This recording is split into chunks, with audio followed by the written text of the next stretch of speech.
time schedule. So let's get in, let's get started, and then let's catch up, shall we? Kill that. Okay. Let's delete Sumner. Hey Wolf, how you doing? Welcome in, guys. I hope everyone had a good day. I had a very long day, and I just literally got home, so it's been a day. But I hope you guys are doing well. Wallen, Hugo, Brokey. Oh, Brokey's lurking. Ether Bunny and Wolf Older on YouTube. I hope you guys are doing well. It is post live letter, and they have announced Deep Dungeon 4, which was to no one's surprise. But I was surprised with the location. I did not have Ilmeg as an option, and I think I am not opposed to it at all. I mentioned how I kind of was hoping for a Final Fantasy XI thing,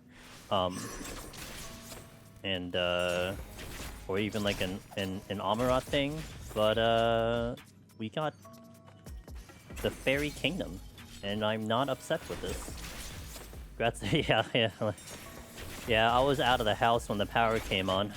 So we didn't have power for 15 hours, I think was the number.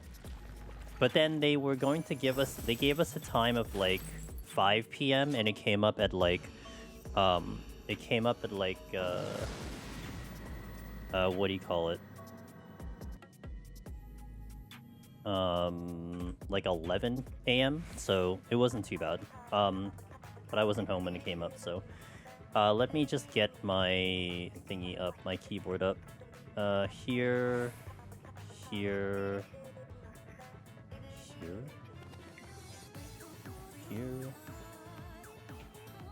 Okay, that should be fine, I think. Oh, oh no, I can't get the keyboard up. Okay, the keyboard's gonna have to die. The reason I can't get the keyboard up is because, why is an XM going? What the? Hold on. Technical difficulties.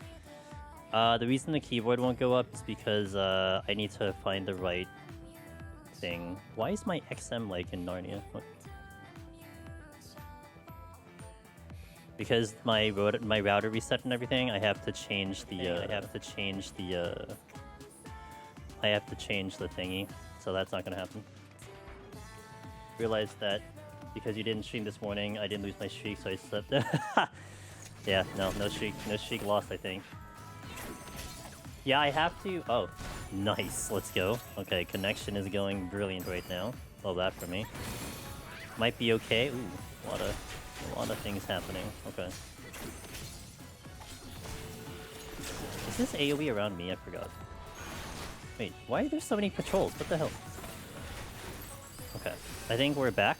Maybe, possibly. I have to turn off the ads though. No, that's not what I wanted. Alright, we're having some interesting technical difficulties again. I have to turn off the ads and everything too. Also, hello 3 items that have materia extracted from them, except you only have 2 inventory slots. RIP. It was bad. Yeah, I'm a little concerned about the connection because of the problem we had. Like, I didn't factor in the fact that maybe my connection's gonna be worse because we had the bad storm. So that's a thing. But whatever. We do our business, that's all I can say. We gotta do our thing, so I need to set this up for Monday, so we gotta set it up for Monday. I can't believe I left it at 0.2%. Wolf on YouTube said I made to 140 earlier and died trying the 140 boss strat that I showed in the vid. Oh no, you died! Oh no! I'm sorry. Was it just like, did you get hit a couple times? Because like, the strat I do is a little aggressive, like you can kind of slow it down a little bit, but yeah, so I was sure we get, you actually thought we'd get a Ronkai Deep Dungeon, huh? I did not have enough confidence that Ronka would happen. I would have had confidence in Ronka if it was, like, you know, we're in Shadowbringers, but then to be fair, we did get a Shadowbringer Deep Dungeon.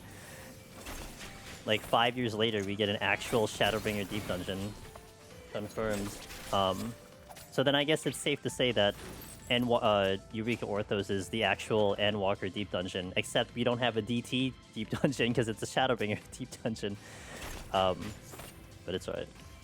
I like the initial look of D4. It'd be nice change visually. It seems to me it'll be very interesting.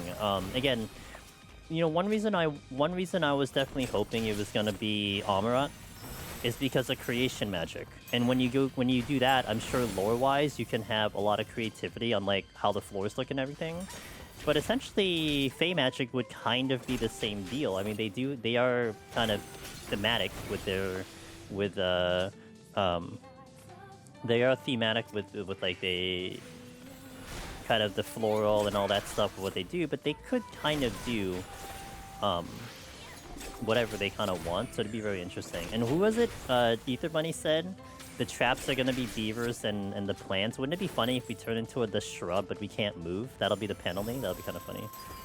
I don't remember the beaver. Oh, wasn't the beaver from the Alliance quests? Hey Breezy, how you doing? Okay, I'll do that in a second.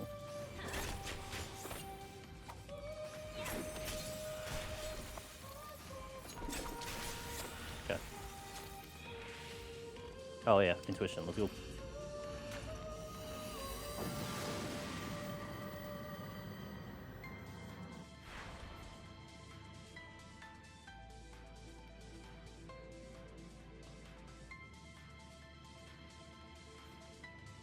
Remember the pixies turning... Oh, the pixies themselves turn into beavers? I don't quite remember everything. I remember that they turned people into beavers because they turned people into shrubs because they got bored. I remember that part, but I don't remember like much else of their Fey magic. I wonder if we're gonna be talking to Thancred. Hey Salty, you have an Aether Pool farming guide? I do. Do you need a link? I can get a link for you. I don't have one for EO though. If you want one for EO, I haven't made one. I think I was at one point and then I forgot. And then I'm probably not going to do it, so that's pretty much where that's at. Unless people really want an Aether Pool guide for Eureka Orthos, then I guess I could make one, but... Hey Tool, how you doing? You found it? Yeah, the PoTD one is very popular. I'm very surprised at the popularity of that video. It is steadily getting like 50 to 100 views a day. So, and like that doesn't sound like much, but I mean we're talking relative to all my other videos out there. It is impressive to me that every single day it's consistently getting views. Like people are coming to that video, so I'm pretty happy with that. So I made sure on Twitter and Blue Sky, I'm like, hey, I got this guide if you guys are interested in doing the deep dungeon, because you know it's for what I can see on social media, it's like doomsday for everyone else. Like, oh my god, you know what? No ultimate, I'm ending my sub. You know, sub's done. I'm done with 14. Worst game ever. No ultimate. And here I am. I'm like, this is the greatest content ever. Deep Dungeon is gonna resub everyone. Like, that's what I'm thinking right now. Everyone's gonna come back to the game. It's awesome. It's so funny seeing the two dynamics. Of course, you know, I would say the people on the ultimate side are vastly more populated than the people on the deep dungeon side, but still, it's pretty funny to me. Like, I'm so excited, and then like the next tweet later, it's like this is like you just see this dissertation on like why 14 is going downhill, you know? It's great. But you know, can't make everyone happy. It is what it is. So, I mean, we get our happiness once a year essentially with the actual deep dungeon content and then the expansion. Of course, when 8.0 comes in with the supposed job changes, you're going to get what do you call it? Like a literal refresh on the jobs, because all the jobs are going to change, so they're all going to function differently in deep dungeon, you assume. Okay, let me catch up in chat. Breezy says, looking forward to the new... It does look cool. It does look visually nice. I'm actually very interested in the open area, because there was the wall area, like they were in the castle, and then you had the open area, like you're in the garden or something. Interested to see how that one goes. Evening, didn't they say Deep Dungeon 4 was going lateral? They did say it's going lateral. I feel like we should call it Wide Dungeon, not Deep Dungeon. I think Haps called it Long Dungeon. So, I mean, it could still be deep across, you know? But I do find it funny that they finally decided to go lateral, because... that was like a joke before for Deep Dungeon 3. It was like, okay, we went up, we went down, so what, are we gonna go, you know, side to side? And then they decided to go down again, but now they're going side to side, so... Hey, Tayu, thank you for the follow, welcome in. So it's certainly interesting. I wonder how they're going to execute the floors then. Like okay, think of it this way, right? So they could keep the exit the same. Like it's a beacon, whatever I don't even know what it's called anymore. I've done this for 9 years. I don't know what the hell the exit's called. When you see the exit open up, it's like a portal, right? But man, what if the exit now is like a door instead of it being like a portal that you step in? Or like, what if the maps are set up like you can actually see the next floor visually, you know? Because you're not looking up or down. Now you're looking across the map and you can actually just see the map. Like, that'll be wild. And deep dungeon maps are set up like one giant map. Like, essentially, 51 to 60 is one whole map. Like, we're not loading instance after instance. So maybe you just see everything like right there. That'd be wild.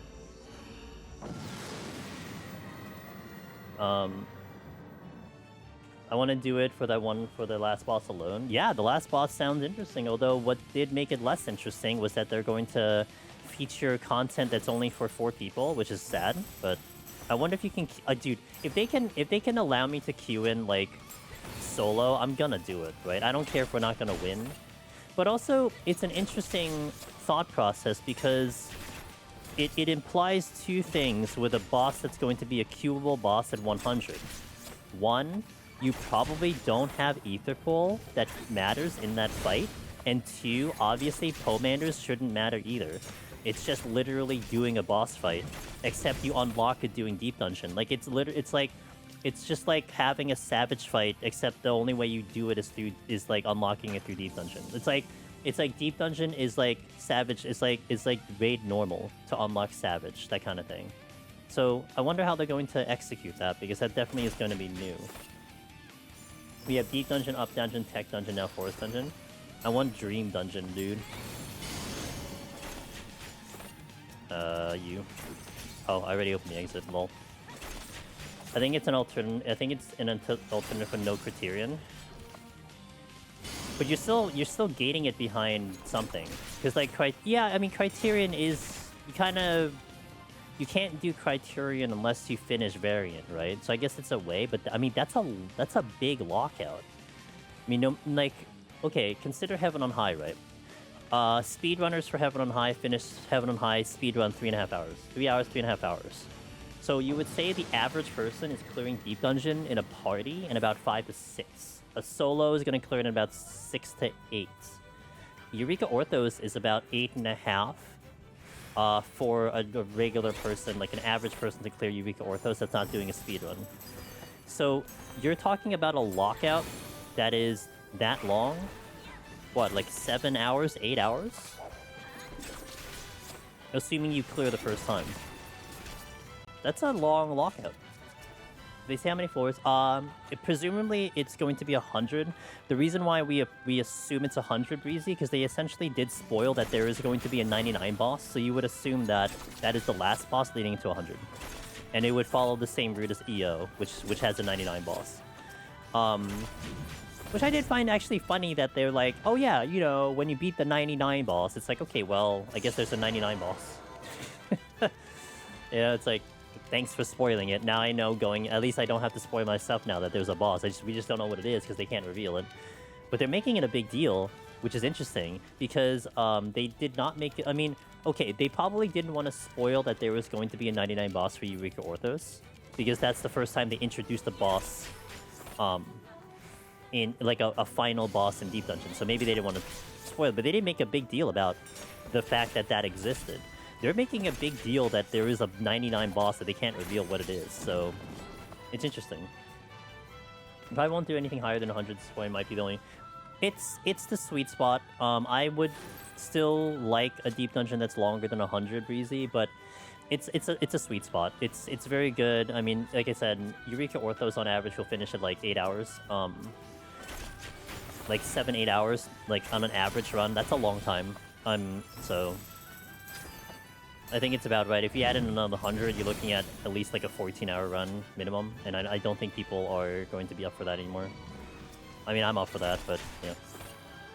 Plot twist, there will also be in that. Dude, imagine. Oh no, what if all of 91 plus is a boss rush? What about that?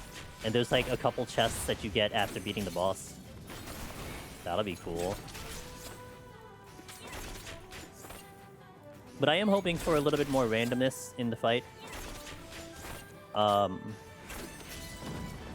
That's kind of one thing I'm kind of hoping for, a little more randomness in the floors, a little more randomness in everything. I don't know if we're gonna get it. I mean, that's also one thing that opens the door. Maybe, again, I'm being optimistic. I tend to be optimistic, but, you know, Fey magic is about tricksters and tricking, so maybe there's some trickery that can happen on the floors, which would be kind of cool. Question, are bomb traps just percentage of damage or do they scale? They are a percentage of your current HP. The silver chests are what kill you. The landmines cannot directly kill you. Like, they themselves cannot kill you, but you can still die technically from a landmine if you have something else going on. Like, you got hit at the same time, or you got pox on, you know, stuff like that. So you can die in a separate way. You can die in a separate, different way. By the way, we're probably gonna go to, like, 130. Honestly, I'm tired, and I had a long day. And we'll probably try to set up a long day for Monday. I mean, maybe I even go to 120. It depends on how I feel. So we're probably going to aim for like 130.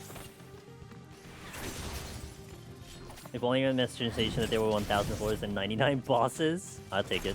I'm not going to complain. So that's why I never worried about traps. If you have ads, nope. Or I strategically use them. Like, that's the other thing. You know, we are strategic on utilizing said traps to our advantage. I think this... No, I'm lying. Not enough.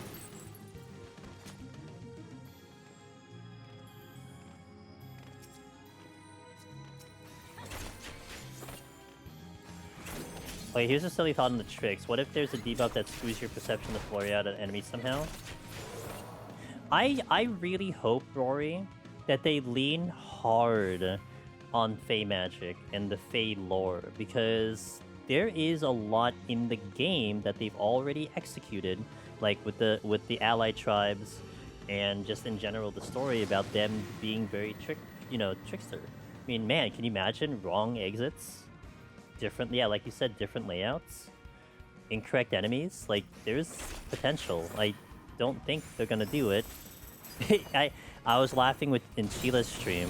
Because I was there, I was watching Sheila when she did live letter, and I do apologize. I mean, if you guys are hopping in, you were in a Discord, I did say that I was going to go live for live letter. Can't go live and stream when you don't have power. Just pro tip, can't do that when there is no power. So I was just chilling in Sheila's stream. She held the fort down, she did it by herself. I mean, she's used to it. I just was hoping to kind of add some support with her and all that stuff. Anyway.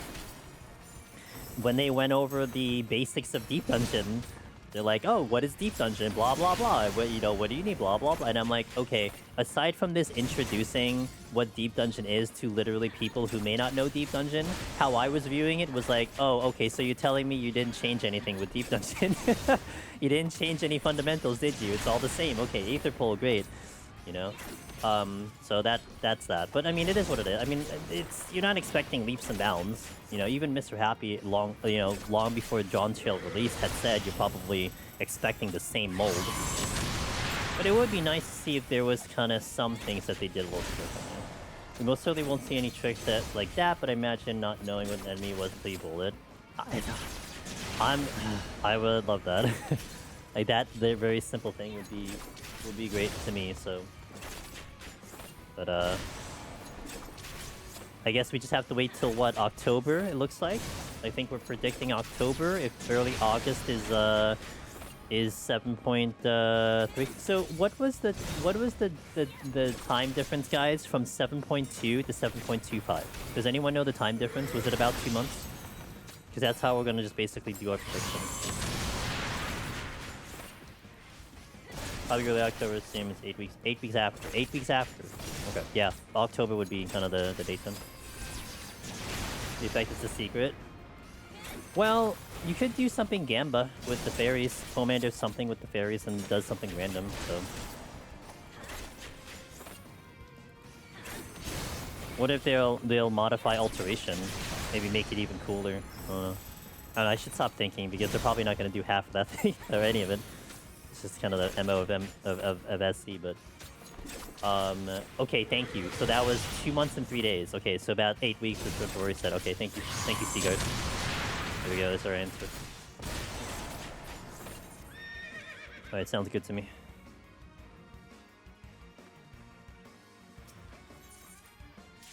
Cool.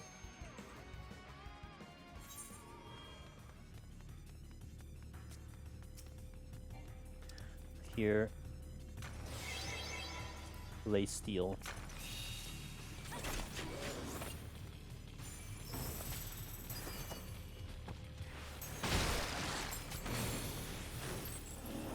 I miss having 2 dashes. Are we gonna get Sable Infinite during the early October? If lightning strikes the freaking node, they have to replace it again. Or I get fiber finally. Look, I'm saying this. I really want to sign up for front page when Deep Dungeon comes out, and ideally a Thursday. So, because that's 2 days into Prague, so maybe we get like a really good showing. And it's specifically Thursday because it's gonna be hard to get a Friday, Saturday, Sunday, as you can imagine. So Thursday morning might be solid. So I really want to try to get front page for Deep Dungeon when I kind of sign myself up for that. So that really relies on me having a decent connection, you know.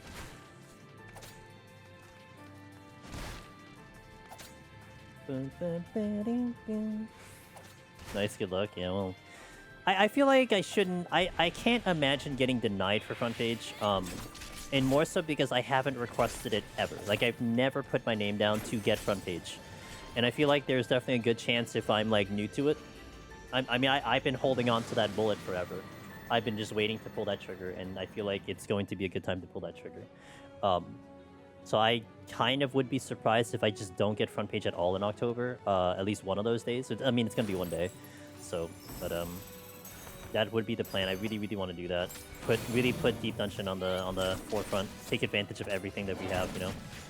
And I want to be more aggressive on the guides too. I think I might do my own floor guide, aside from the actual live tutorial. And it's more so because I really want to get better at video editing on my end. You know, bless Aida for their work on everything, but I do want to get things out on my part that Aida can't really do on their part. Because, like, for instance, if I ask Aida to be like, hey, match this narration to these clips, I mean, I have the idea of what clips I need to do, but it's going to be impossible for Aida to figure that out. Like, I have to communicate every single thing, and that's just a lot. Like, it's faster if I just do it myself. So, it's one of those things.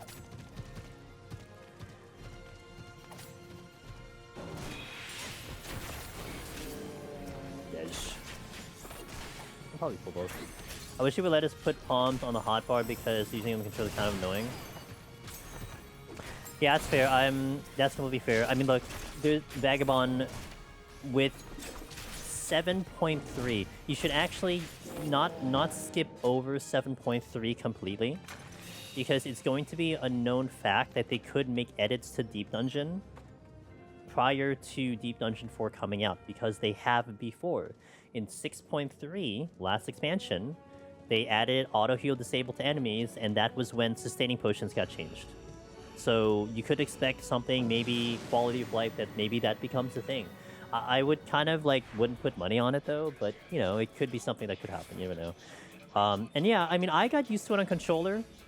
I figured out my own way. I have my controller thing here. Like how I do it on controller is I have a PS5 controller Vagabond, so I hit the center touchpad. It goes into the middle, and then I hit what I hit? Square? What I hit? Triangle? Triangle. So it's really easy for me to do it on controller, but I'm used to it. I mean, it's just something that got built in because of the way I play on keyboard. And you know, it's not going to be for everyone. That's understandable, but I mean, I got used to it. What's up, Crystal? How you doing? Hey, thanks for the Prime. Yo, cheers, dude. I appreciate the support. Let's go. We got a busy couple of months coming up, and I'm gonna be really excited. I'm gonna kind of be rejuvenated. I gotta get jobs to 91 now. However, I still really want to play Dune Awakening. Dude. Okay, so how am I doing? You asked me how am I doing. I'm tired. I'm okay. I'm tired. I had a very long day today. I had an awful sleep last night. I was up at 6 a.m. today, and I got like a little bit of a 30-minute nap sometime today, but I've been basically awake since 6 a.m. And I've been doing things all day, so it's been a very long day. But I'm alive, so it's fine. Yeah, no, I really like Dune. Like, I've been having a lot of fun with Dune Awakening, so I'm still gonna stick with that variety. However, I will have to start carving out time to get some of my jobs to 91, which means PvP. So you're gonna see some PvP out of me, because that's the only way I'm gonna level my jobs is doing PvP. A new castable healing pot is more like, yep, yeah, that's right. You're gonna probably see a new healing pot in 7.3 as well. The introduction of that, usually when that happens. I forgot if you said it, if I've said it. You know which class? Warrior. Unless something mechanically is gonna go on with Deep Dungeon, it's gonna be Warrior. But I will keep my eyes open for switching. I'd like to think that I'm gonna have a good feel on how the game is going, how the mode is going. That if for some reason they're actually punishing tanks, I can figure it out. So, but Warrior is merely for prog reasons. And literally just for prog reasons, because I think it's going to be the best option for seeing more and surviving longer and seeing, like, I gotta see more. I gotta pick up information. I think when we did Project Oops, that was huge for me, because that already kind of prepped me for the idea of, like, okay, let's prep for, like, AoEs coming my way if it's closer to EO, you know what I mean? I hope it's not, but who knows. I'm also a little surprised, speaking of EO, I'm a little surprised that they had a one-liner for, oh, you can level in Deep Dungeon too. Like, it was part of the introduction, and considering that they were kind of making it a big deal that they're going to use Deep Dungeon as the leveling thing, like, I kind of would have expected a little more out of that. Maybe they would have gone into, like, you know, hey, we understand EO's weird, like, you know what I mean? But they're just like, oh yeah, by the way, you can use it for leveling. Because, like, no one uses EO for leveling, and because the content is weird. Like, it's not a very approachable piece of content for you to do leveling in, so... I'm excited for crystalline changes. I hope we still only need to get diamond tier. But dude, it tempted me.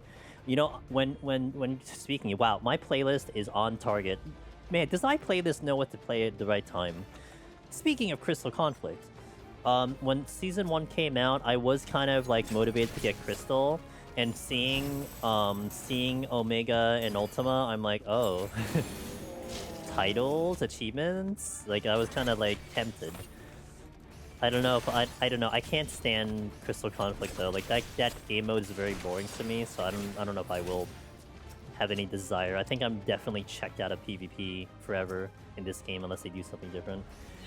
I'm not reading anything into leveling common personally. Okay, fair.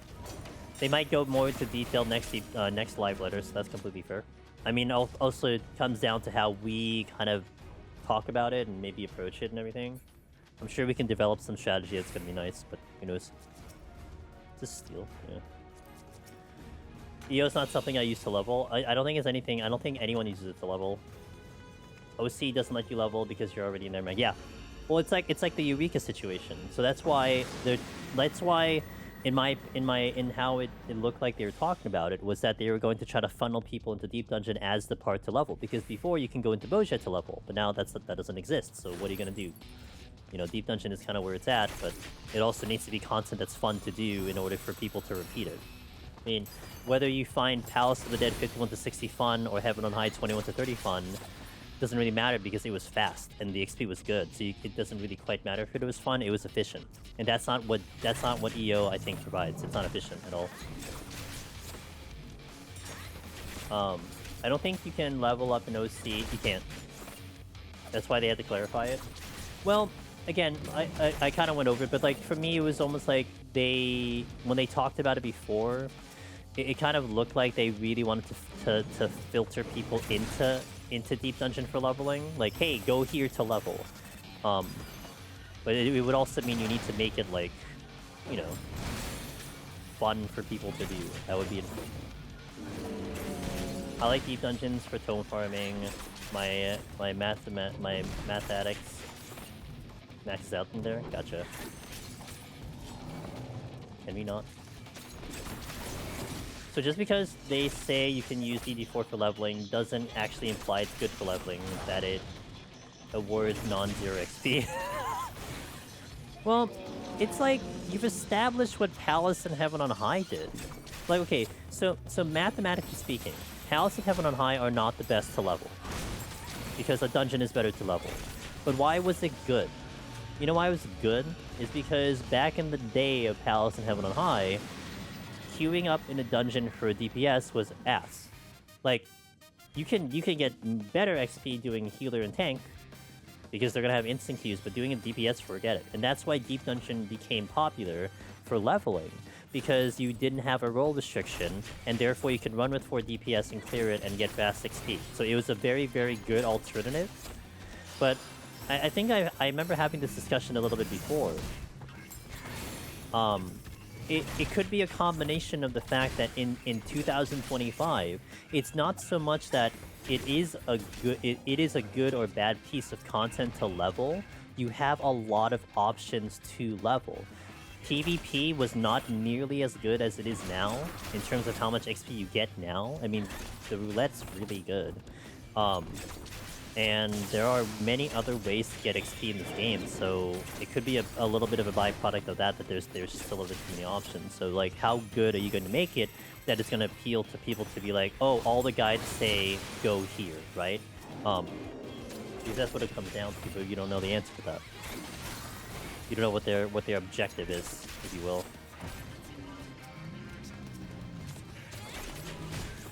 I like Deep Dungeon for tome farming. Oh, I read that already. But yeah, we'll see. I mean, you would expect next live letter that maybe Yoshi P will do the same thing and hop in the content and do it, which means we get a preview of probably the new Pomanders, like last time. I get to learn level 100 rotations for the first time, so hooray for me. I'm sure that'll be exciting for everyone. I just need to kind of decide how I'm going to do my content. I probably do like 1 or 2 runs and then maybe try to look into a guide, but I feel like I need to be a couple runs in before I make a guide. Maybe I try to clear like twice on Warrior and then figure out if there's like some popular job people are using to make a guide off that. I don't know. I don't know what I'm doing. I was very happy to see the excitement from my Twitter post though. It's been a while since I got actually a good reception on a Twitter post. Mine had been kind of dead recently, and then all of a sudden this one has been shooting up like crazy. So I'm happy with that. People seem excited. I really hope they make XP good because of the much easier queuing with the group. So, like, at bare minimum, Vagabond, it can't possibly be better than a dungeon. I would be shocked if it is better than a dungeon. But it should be where, like, the queues are good enough that you can bypass a dungeon, so you do that instead. Like you just go in and then, like, just, like, blast it out constantly. That would be what you want to have. A la Palace of the Dead and Heaven High. Happy so many people looking forward to it? Yeah. You know, you should convince the ultimate kids that life isn't over. Do Deep Dungeon instead. You know what I mean? Like, they're all unsubbing because there's no ultimate. And I'm like, bro, Deep Dungeon, though. There's this piece of content that's really freaking good. You should try it one time.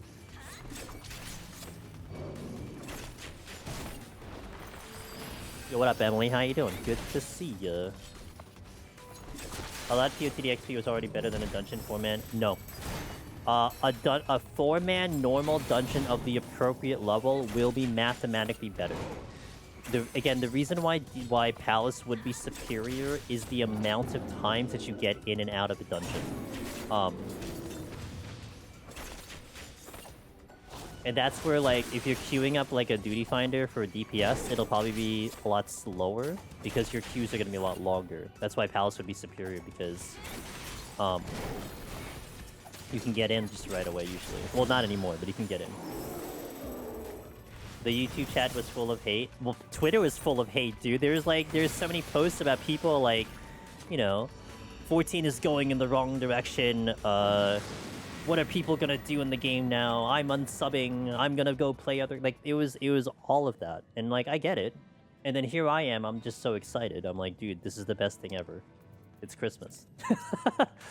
The Final Fantasy 14 is going in a great direction. Like, that's me. But, you know, what can you do? I mean, Ultimate is going to have more people than Deep Dungeon will. It is what it is, so... You don't even celebrate Christmas. What are you talking about? What's up, Belvin? How's the hotel holding it? I've been lurking a little bit in your Pokemon MMO. Looks kind of cool.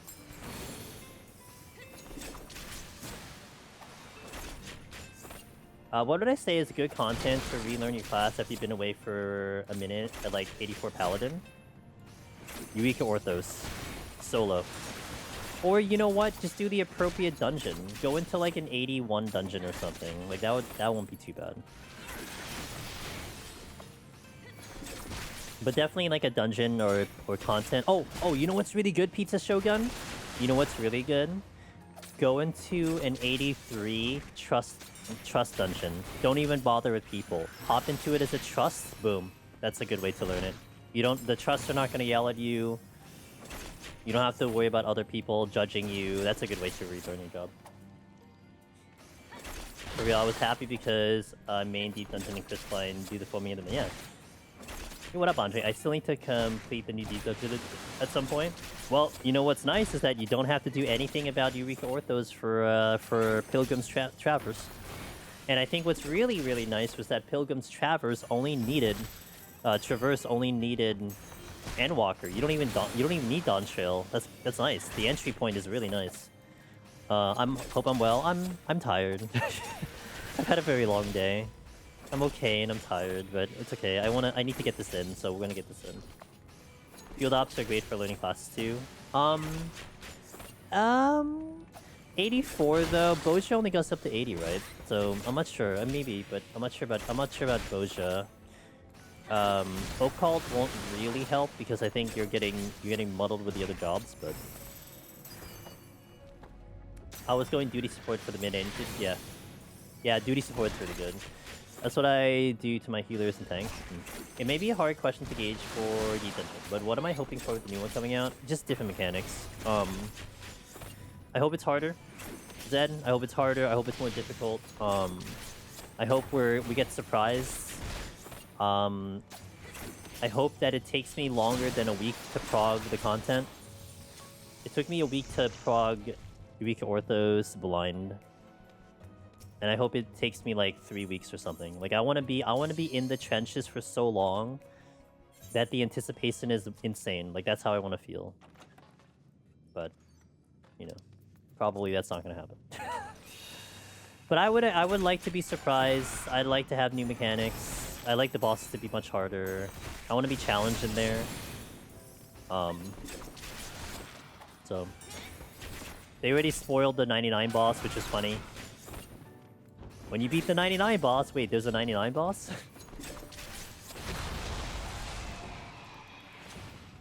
I know it's all in my head, but something about EO felt different than PoTD. That is not in your head. I mean, it is literally a different Deep Dungeon, so it's definitely not in your head.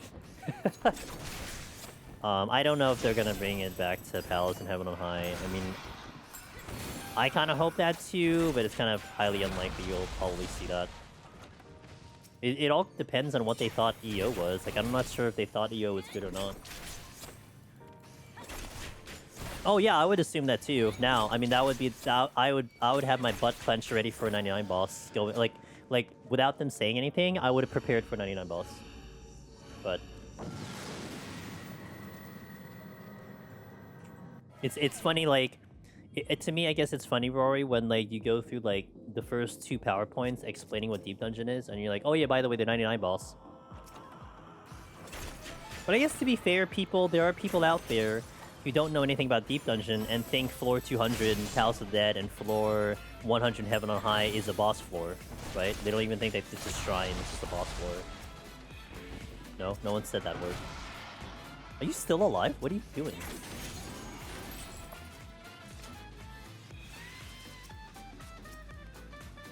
It seems like a genuinely cool thing to have. I think that was a fantastic addition, Rory, for 99 boss.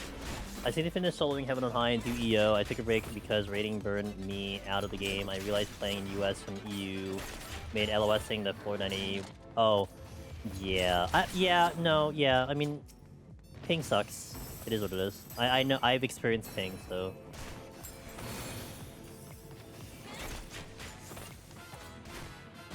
That was funny that they had to explain what it was.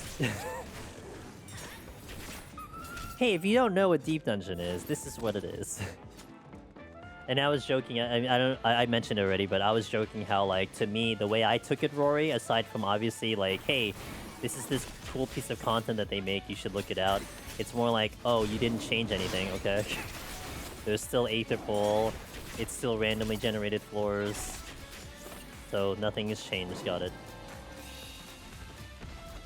I can't believe you just cursed in my chat, Velvet. What the hell? You're a changed woman. The other thing you should do is pick up a Wondrous Tales book once every week. Good suggestion. I think they told us that now everyone who runs Deep Dungeon will be thinking that there's a boss. Can you imagine? Actually, funny. You're right, Zan. That would be funny that now people are going to expect there to be a 99 boss in every Deep Dungeon. I'm Belter. I see. Did I say it right? Is my bell too harsh? I just need to learn the relative timing. Also means I need to get back in there to learn it. They spend so much time explaining chat bubbles. They like to over-explain. You know, one comment that we were having, Andre, on Sheila's stream when she was translating it, in relation to what you just said, that it was interesting that when they were going over the feedback for Occult and for Crescent Moon, that they didn't give, like, a quick summary in English. It was like, question in Japanese, here's the translation, and then they explained it in Japanese. It's like, so no one in English was going to know what the hell they're saying because they never brought out a point and they didn't have a translator. So that was kind of weird. So, like, yeah, maybe they were explaining it, but, like, they didn't explain it for everyone, which is odd, but whatever. They should explain playing dungeons every live letter. They should explain MSQ every live letter. I think it's always funny when that comes up. Oh no, it's new MSQ! I did not see this coming. A new dungeon? Oh no, oh. My bingo card finally is gonna win. The Discord is where I go. Yeah, Reddit has it good. I highly recommend if Hurricane Sheila, our buddy Hurricane Sheila is up, Colleen, she is fluent in Japanese, so she will translate it just right in front of you, which is great. Like, she does, like, the best job, so definitely a great alternative if you're trying to watch it live, in my opinion. Not biased at all. What's MSQ?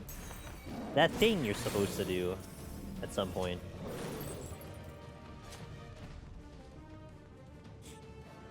Yoshi did say they weren't getting enough money to do what he wanted. Maybe PowerPoint Tester wasn't getting budget. Was that what he said, that they didn't get funded enough, or they weren't utilizing their funds enough? I thought the way I interpreted was that they were getting lazy. That's how he made it sound like.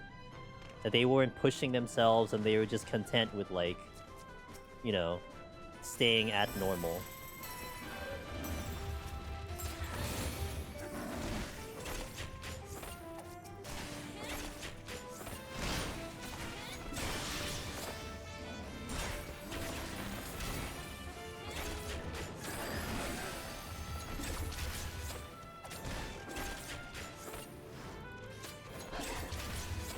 Mostly skipped quests by a lot of people. Do you think a lot of people skip MSQ? Like, if you were to give a ratio of people who play this game, do you think it's a larger ratio that they skip it? I feel like a good chunk of people will go through it. Yo, what a Finn. Hold on, I'm gonna get to you in a second. They said OC Fork Tower didn't have normal mode because people weren't able to pay the cost of going both difficulties. They weren't able to pay the cost. They weren't able to pay the cost of doing both difficulties. Was that what it was? I'm trying to remember. Hey, Anonymous, thanks for the 5 gifted subs. To Hoopsie, to Jason, to Zaria, to CDX, and to Kalix. Hey, appreciate that support. Let's go, dude. Thank you for the 5. You know, you're probably right, honestly. Like, dude, I had such a horrible sleep last night because we didn't have power, but I wanted to not miss live letter, so I don't know what was going on, honestly. So you're probably right. I'll just be like, I'll just nod and just agree. Like I don't remember. That's so long ago. I had such a long day today. I feel like, wait, I feel like he was just saying the team got too comfortable and wasn't putting the best. Yeah, that's the interpretation I got. I didn't read into it, but they were able to just decide to save money, spend it elsewhere, but also only saw the English translation. Maybe JP admitted more bluntly, probably. You say about 60 to 70% skip MSQ, really? With all that awesome voice casting, voice acting half the time? Yo, Zippo, thank you for the 47 months. I appreciate that continued support. Yeah, Ether Bunny, you and me, man. I was just like that, dude. The heart attack grill had the flawless internet. Dude, I'll take it. Give me that. If I don't have to pay. Angelus Mimikabongo animate. I don't have to eat their food, it'll be fine. They did redo the scene. I haven't heard it, but they did redo the scene.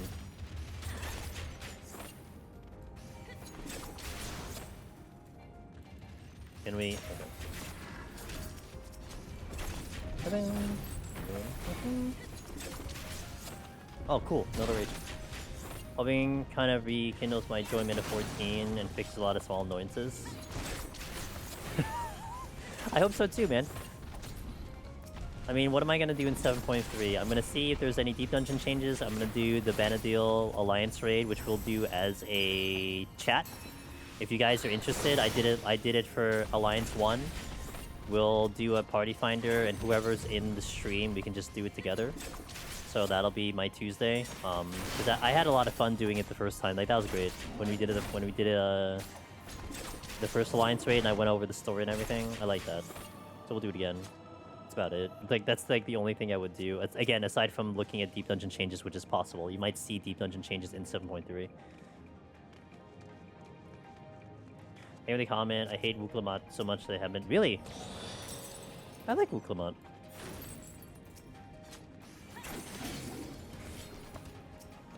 I didn't mind her as a character. Maybe I played enough JRPGs that I certainly have found more horrible characters that, like, there's like far worse characters than Wuklamot, but I never found Wuklamot annoying to me.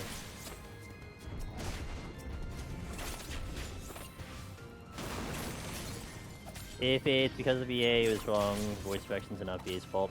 A lot of times, okay, guys, here's I'm gonna tell you a secret. All right, I'm gonna tell you a secret. If you play a game and the voice acting seems dead, it ain't the voice actor. Like 90% of the time, it is not the voice actor. It is the voice direction. And the first time I experienced this, hey Cecilia, the first time I experienced this was playing Triangle Strategy. Because the main actor, the main protagonist, I forgot his name, but the main protagonist, when he was speaking, he felt to me so dead or so monotone. You know, like he's this guy that's there, and I'm like, who is this voice actor? Like he doesn't sound great. Like this guy sounds boring. Like I'm not getting pulled into the story. And this is probably like, you know, after like Octopath and all that stuff. And I looked up the voice actor. And it was the same voice actor as a character in Dragon Quest XI, who I don't remember his name, but he was like the big flamboyant jester in Dragon Quest XI. If anyone wants to give me that name, I forgot the name. And that character, the voice acting of that character was some of the best voice acting I've ever heard. And I'm like, oh, it's the same person? There's no way that... Okay, there's no way it's the voice actor. Like, that's immediately my reaction. That it can't possibly be the voice actor because it's just the way that they were told how to do the scene, you know? Even like Wuwa, Withering Waves C like 1.0, there was a major difference between the voice acting in 1.0 and like 3 and like what it is now. It's so much better now. And it's all just voice direction. Yes, Sylvando. Yes, Sylvando. Yeah, thank you. That's the name. The character for Sylvando was so good. Hey Thunder, and this same voice actor in Triangle Strategy was just you know boring to me. So it's like it can't be either. I hate it because of the plot lines. I didn't like Thrall in Warcraft. I don't like Wuklamot. Just let them finish their part of the story and go away. Don't keep shoehorning them to places they don't belong. Gotcha. Okay, no, that's fair. That's fair. That's fair. The expansion was about her, not about her warrior life. She kind of does belong in post DT, but that's from him. Doesn't really matter. Maybe her brother shows up. MSQ isn't over yet. We shall see. Yeah, MSQ ends next one. So, second half of Dawntrail should have her brother, more fitting of the tech theme, the power friendship trope. Kind of got the power friendship. They didn't summon Captain America though. I just wish they'd have let us choose between her and Kona in the first half of DP. That's fair. That's all fair. That's all fair opinions. Yeah, I mean, I don't know. I mean, I like MSQ. I mean, it's not mind blowing, but I also didn't really set my expectations high, so it's fine. Oh, that was stupid of me.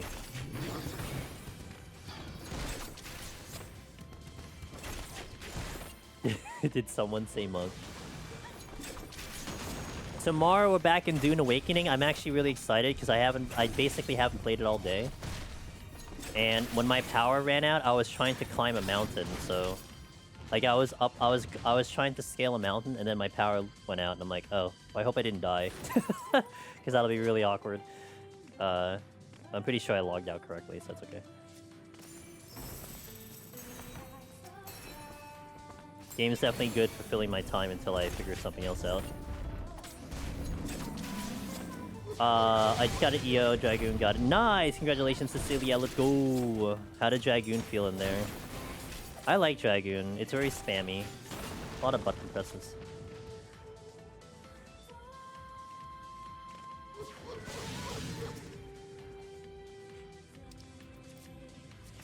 In the VA's record lines, totally in the dark of the whole scene, they just recorded their own lines. Interesting to watch Alpha know VA played now because he really had no idea the whole story because he just...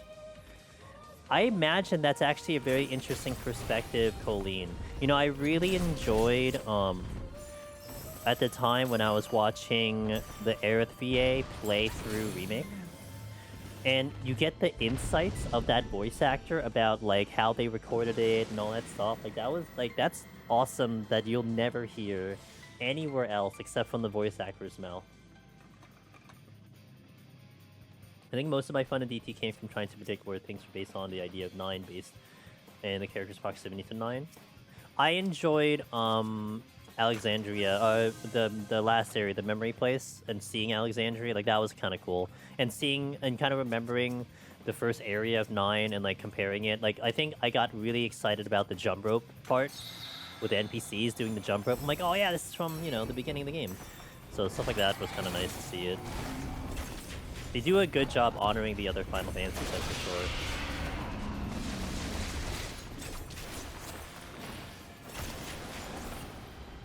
Speaking of VA direction, did you ever see the clip of Himiko VA when she was doing the lines of Akabele being killed at the top? No, I didn't see that, no. Why was it more exciting?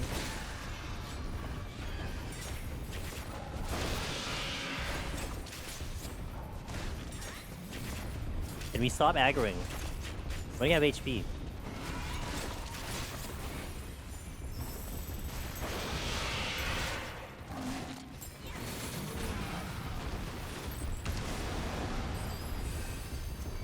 Why do I have so many enemies? What is going on? What is happening? It's like they keep multiplying the moment I just look over.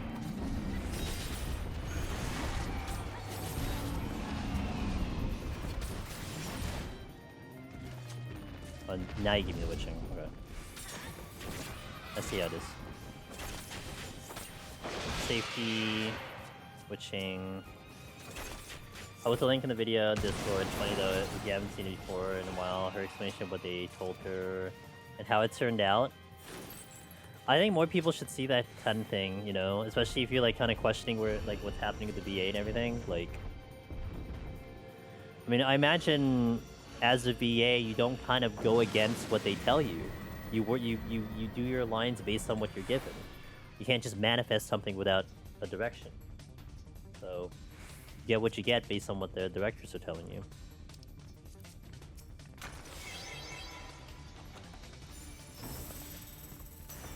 Incidentally, last area kind of aggravated me. stopped playing for about a month. After the first area went dark and only came back. Not okay. That's fair. Was it like too depressing or something? Is that what happened? You could always do New Game Plus, I guess.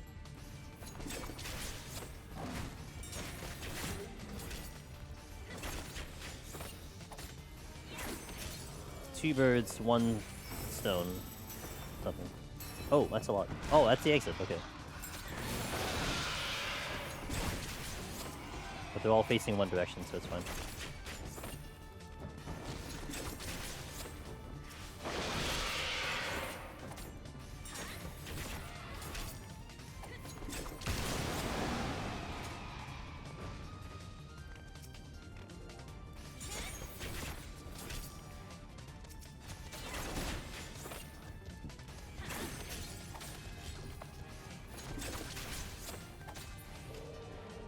We're not out of here yet. I'll pull this one.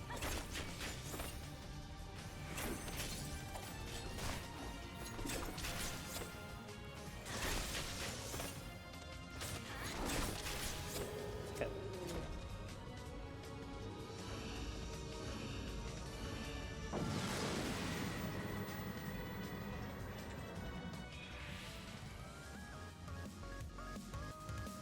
Felt a bit heavier cake needed to as far as emotional stuff went. Gotcha. They wanted it to feel super emotional, and I was rather into it at first because the whole idea of Perfect Heaven. But then I remember that they're basically about NFT and chatbots pretending to be dead people, and kind of okay. I mean, that's a way to think about it, but you know, that's a decision.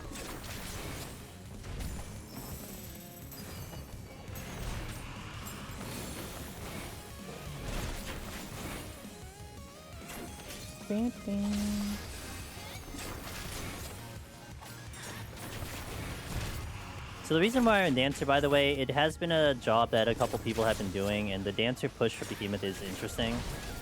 So we'll see how it goes when I get up there. This will be Monday. Monday will be the plan to do this, and we're doing a Tokyo treat box, our next showcase box for July. So if anyone's interested in checking out Tokyo Treats and our sponsor, they are really, really good stuff. And we'll show you and eat a snack on stream. That'll be Monday, which means I'll be on camera Monday. I get on camera like once a month currently, so well, we'll be on camera a lot for Deep Dungeon 4, but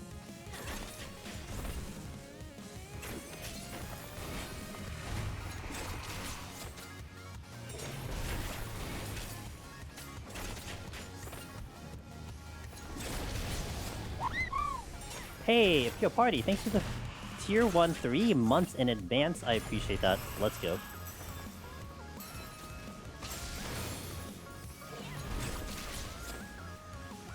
They're not dead people told memories. It's a couple dead people memories have been edited into what the main machine thought the best version.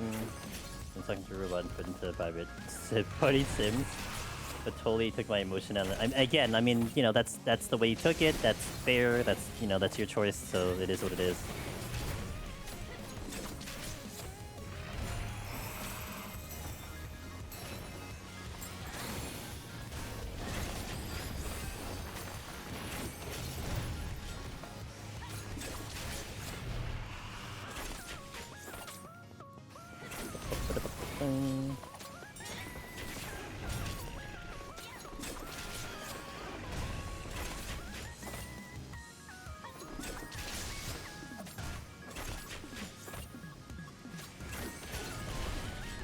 I'm dying.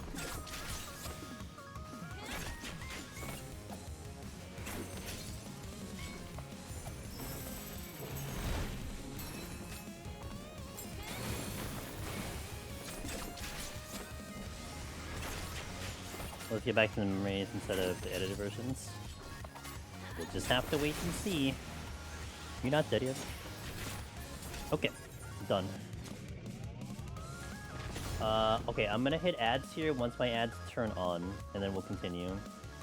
After I had a little bit of a disconnect earlier. You want to turn on? That'd be great. Really would love you to just turn on so I can hit the button. Okay, there it is. Watching this while doing my own run is freaking me out because, oh yeah, I'll do that. It's such a classic thing. It happens to me too. Okay, so BRB, thanks for watching, guys. 3 minutes, I'll see you in a little bit. BRB. Emily said something 30 minutes ago, and I didn't read it, and I feel bad. I'm gonna read it now. Hold on. Emily said, despite the Deep Dungeon announcement, the only thing I'm looking forward to is more Hrothgar hats. Fair, I kind of skimmed over that part. Oh, thank you, Rory. I appreciate it. What in the world? This is reach level of ass. Because it's all dragons. I'm just gonna rage it. Basically, I got the idea of Enemy Sphere being a hardcore sim otaku who wants... Wait, are you not dead yet? Oh, you're not dead yet. Who wants all of her sims to have relationships and happy lives. Reminds me of Inzoi. Wallen, have you gone back to Inzoi? Ever since we first played that game, I haven't gone back. I haven't heard anything about Inzoi since the first bit.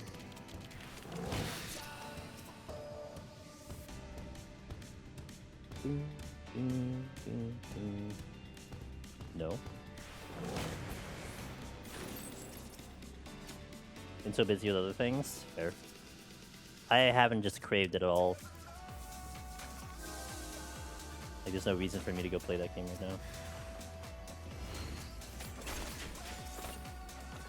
Nice raising.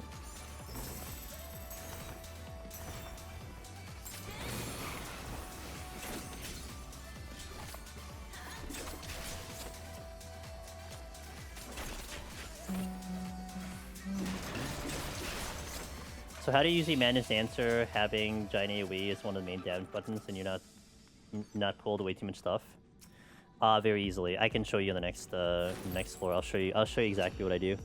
It's a combination of understanding my range and also just manipulating line of sight. And I think on these type of floors, Rory, especially with like the cave floors, I'll very easily do something like, okay, here's an example, right? So we have one here, I'll auto attack. I'll just pull him in and then pull him out this way. That's one thing I can do. The other thing is like with this one, I can pull this here and just take this line of sight here, and so I don't hit anything out there. So it's just a manipulation of just doing that. But the auto attacking is really good. I can start up a dance, confirm the target, and then we auto attack, pull it back, and then hit it at max distance. So you don't have to worry about that. And I gotta tell you, Rory, a lot of that was learned from, honestly, White Mage. Because Asai is basically very similar size, so having to do the same thing is kind of part of that too. And it's a little bit harder on White Mage because... Well, no, it's easier on White Mage because you're not committed to the dancing, but you still kind of pull them out to create the distance. So I know that's a big concern for people doing Dancer. With the dance, like they're concerned about that giant AoE, but honestly for me, I've never ever had a problem. Now, I've caused problems, like it's not a perfect process, but it's certainly something that I don't really worry about. Okay, it's like, here's a good example, right? So I'm gonna do the dance here, so I'm gonna pull away here, get that line of sight, problem here, and now I have no problem, right? So that's the kind of things that I would do, and it's just an understanding of your kind of spatial distancing from everything else. Yeah, so that's all it is. Line of sight here, like you can go here, pull them here, and then use it, you know? Little things like that.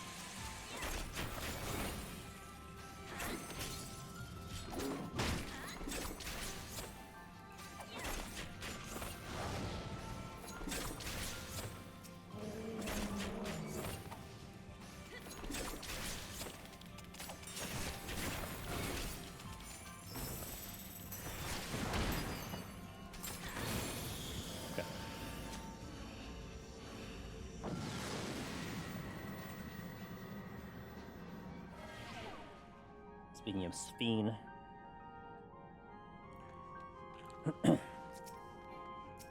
Strength. Which I didn't pick up earlier. Okay. I used it and I didn't pick it up.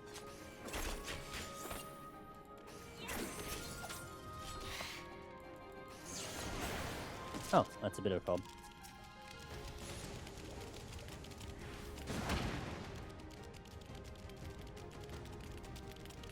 Very epic music for having the frog.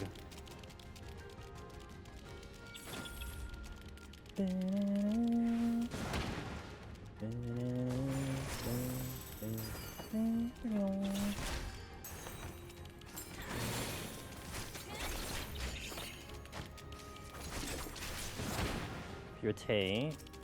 No, not that one.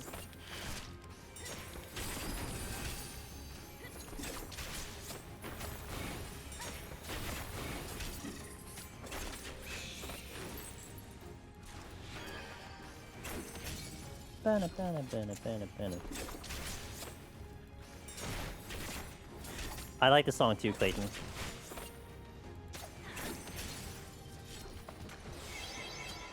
I wouldn't say it's my favorite of the Dawntrail, but it's very much up there. Like it's probably like top 3 for me with Dawntrail dungeon music.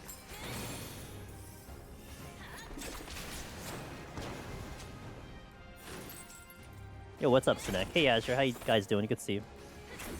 Happy Deep Dungeon Announcement Day.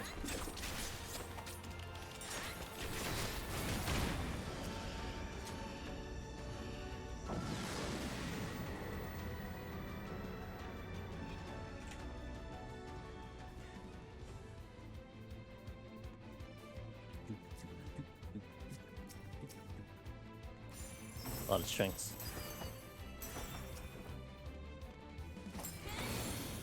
Oh my god, I missed. Rip.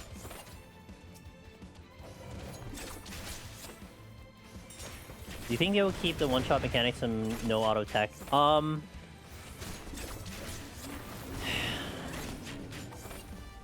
Kind of. But the thing is, like, I think they would do the deep dungeon relative to the content you see in this game. And I don't think like much of the content in this game is a lot of just one-shot mechanics, right? There's a lot of DOT, a lot of ads. So if I had to put my money down on it, Surge, I would say it's gonna be whatever the battle system is right now, which is not necessarily very EO-like. But at the same time, I feel like it could be very EO-like. I'm not sure. The problem I had with EO, with the one-shot mechanics, is that it got very boring after a while. Because essentially, you're just dealing with a 50-50 knowledge check. And you know what's one of the most exciting enemies I get to fight in Deep Dungeon? A Palace of the Dead Heaven on High Chimera. Because a Palace of the Dead Heaven on High Chimera, one day will like just spam AoEs constantly. It can go like ram into ram, like not ram into ram, but it can do ram, 2 other things, and then back to ram boys. Like you just think it's supposed to be dragging, but it's really not. It can just auto attack you to death because it just doesn't remember its attacks. Like that randomness is amazing, and it really was almost heartbreaking to watch the EO chimeras be in a set rotation. Like it's boring. So like I wouldn't necessarily mind if you take the EO approach of like, you know, it's gonna be a one-shot mechanic if you're randomizing it like crazy. Like you don't know what's supposed to happen. That would make it fun for me. And we're talking majority of enemies, not just a select few. Because otherwise it's just a rotation, and you're just practicing a rotation, and that's kind of boring. Deep Dungeon was kind of fun when there was kind of the randomness and you're reacting to things. Like that's where it's fun to me. So. But I am definitely interested to see what direction they take with it, how they're going to manage the enemies. One thing that I probably don't put money down on is they're probably not going to bring crits back, ever. Like, crits are gone, right? So you're not going to look at something like Palace of Heaven on High, where you're going to get struck by an enemy because it's just hitting you really hard. But I mean, maybe they change it. Maybe the auto attacks themselves will hit really hard, and then you have to deal with them. Who knows? So who gets next season was going to be Ilmeg. Not part of my list, that's for sure. Ilmeg was like, I never even thought about Ilmeg. But I gotta tell you, Azure, I was happy. Because Ilmeg and Fairy Magic is good. I think it's a good pick. Fairy Magic can get very interesting. So. Also kind of leaves the door to still going to other places too. Like you can still take some of the ideas that I was thinking of and have them in the future. But this was I think it's a great pick, and it definitely comes down to how they execute it. But I like the mix of indoor and outdoor. Yeah. It will be interesting to see how they execute that too. Like I was kind of proposing it early on stream. I mean, what if like, okay, so like we have the exit, right? The typical exit here. the beacon of return, the beacon of whatever. But man, what if like because the deep dungeon is going lateral and it's going side to side, that you actually see the whole map in front of you, and then you have to like pick like the exit or something like that. I mean, okay, the latter probably not happening, but the former, I mean, that'd be kind of cool. You can like see the whole map already right in front of you. You know. They're just sectioned off and they only load until you get over there. That'd be a nice visual. Man, imagine if the maps intersected with each other, like floor 1, floor 2, like intersect with each other or something. Because they're just adjacent to each other. Like, that'd be cool.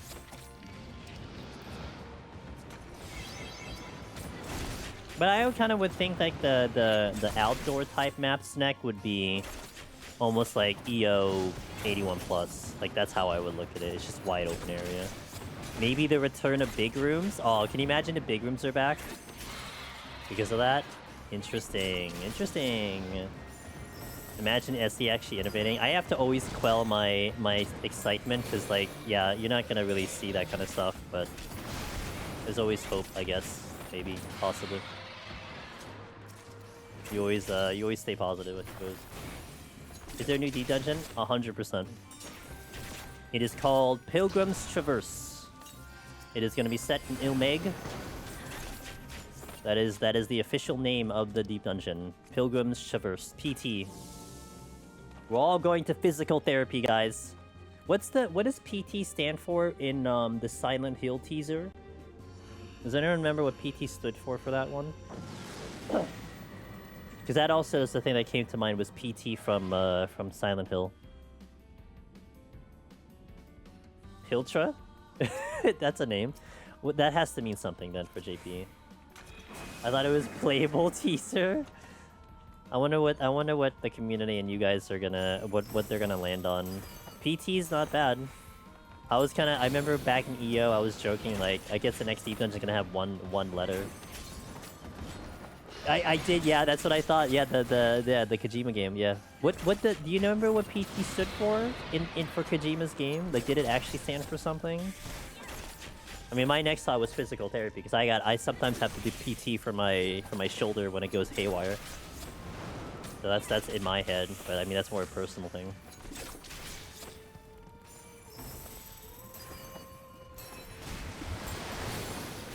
Planning to go to 130, guys.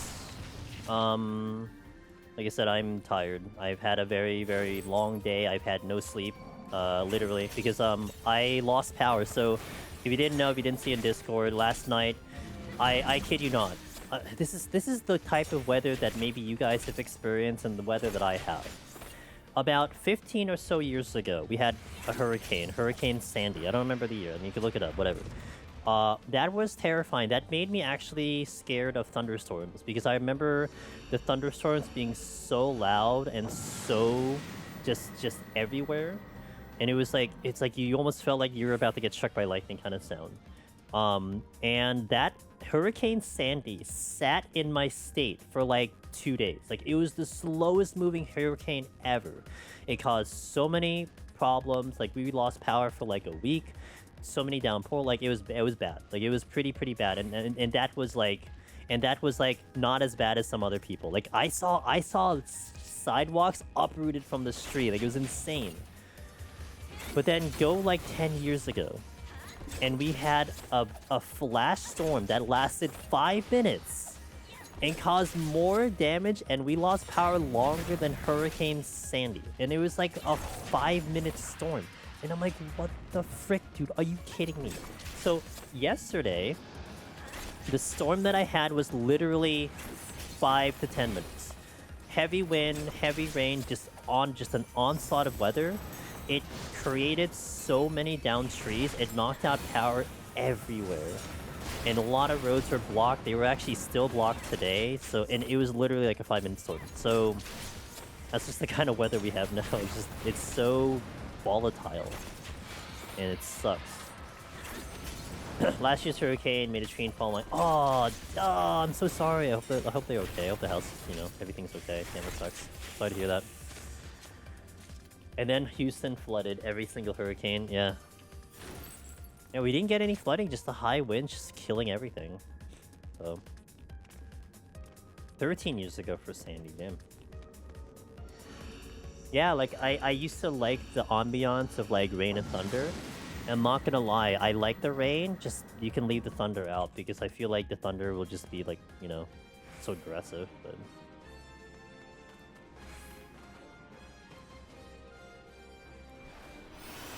guys, I forgot I had Peloton.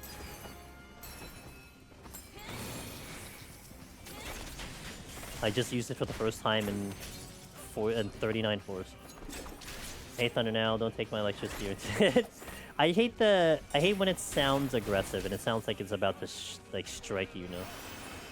You sprint. I did use sprint. What's up, Darth? Am I excited for PT?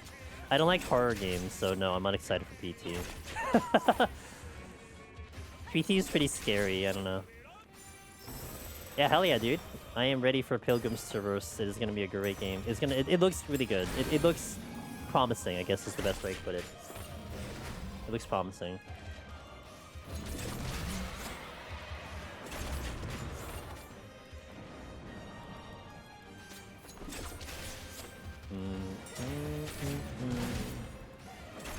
One of those. No, don't say it. Stop. Wait, why? No, they can't be because why would the Alligans didn't exist on the first, right? There were no Alligans on the first, so they can't possibly have Alligans over there. Yo, maybe because maybe they'll actually have music in the holding area because it isn't Alligans anymore. Best quality of life update ever. There's actually music in the holding area. Not danger weather conditions, but in Finland we celebrated Midsummer today and it was sub. Damn. That doesn't sound good. Not this year, but it actually snowed sometimes in mid. Really? Wow. That's wild.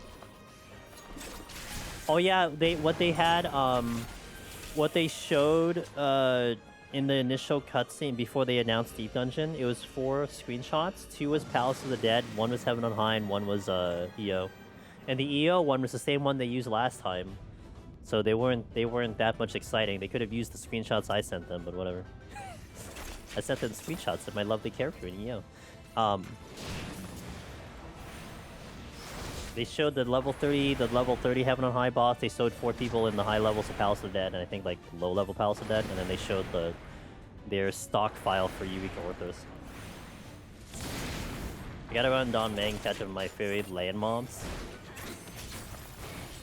Do the beast tribe again.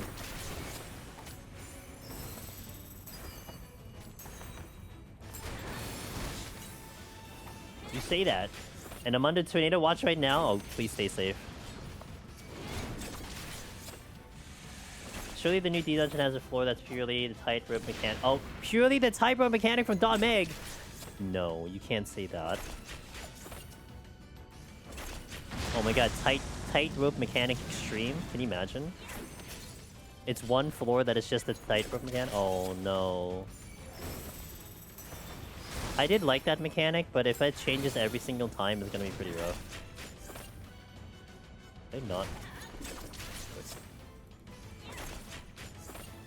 Tightrope trap. Dude, I can see... Well, how is it gonna affect the enemies, though?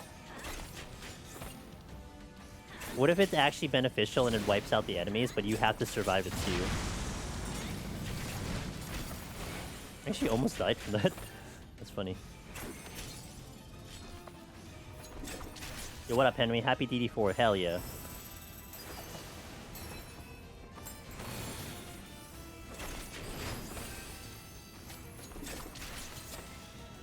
Patrol on it? Yeah. To wipe them all out.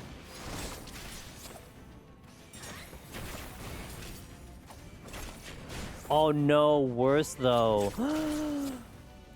What if one of the bosses is the tightrope mechanic? What if the last floor is the tightrope mechanic?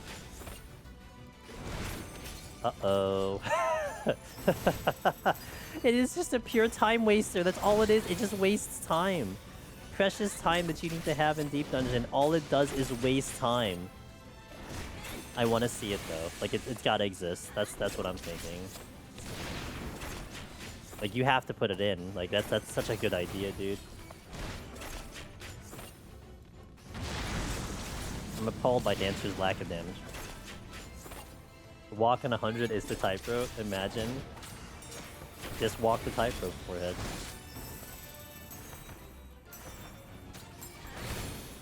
Can you die already? Let me catch up in chat here. The boss having that mech would actually be the demonic choice. Yeah, it'd be great. And like the fight wouldn't proceed until you complete the mechanic. Like it's not, there isn't a time rush, right? Where like in the Dawn Meg fight, you have to get there in a certain amount of time, otherwise he does like a wide AoE. It's just the boss sitting there dancing. Like you just have to finish the mechanic. Like there's no pressure other than the fact you need to complete the task. After a clear, the last boss having a hard mode that can be queued, that weird. Weird that it's not solo. That was my kind of takeaway, that it wasn't solo. Or rather, it didn't seem like you can queue in solo, but I guess we'll see. God damn it. Whatever.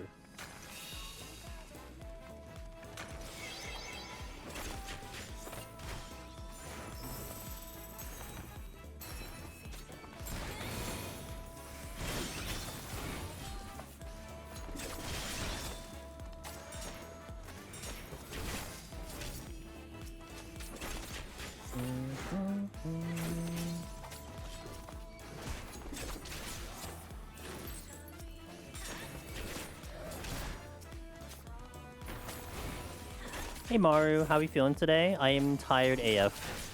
I've had a very long day, and I don't have sleep, so... But the day had gone well, so I'll just say that. Like, I did have a good day. I'm just very exhausted. But I really wanted to stream today, so there is that. I hope you're having a good day.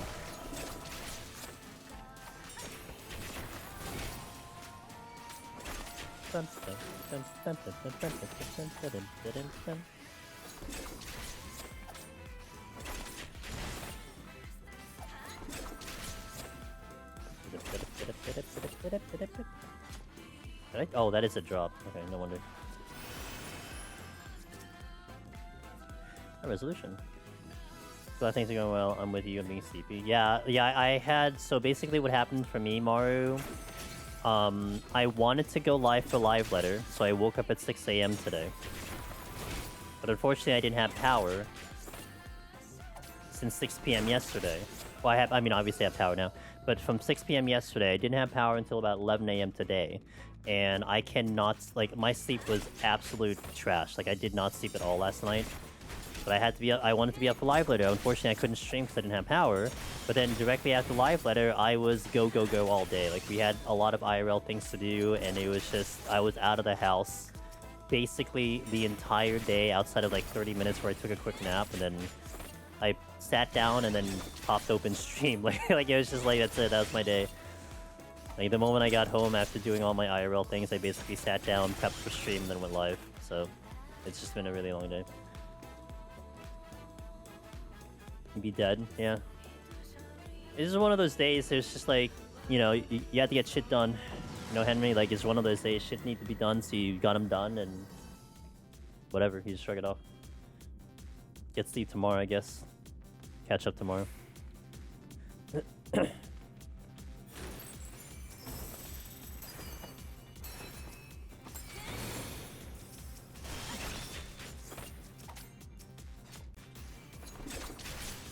I went to the gym yesterday, and that was my big excursion. I'm still recovering? Dang. Yeah, I've been doing some more... I've been kind of getting back into workouts myself, so it's been nice. My cardio's still trash, though, but... I'm not working cardio, I'm working everything else. What do you do in the gym, Henry? Do you, like, weightlift? Are you a weightlifter? Or are you just doing it for maintenance? What's your objective? For me, it's more... I would say maintenance, but also a little bit more leaning myself back up. I don't do the gym, I just do it at home.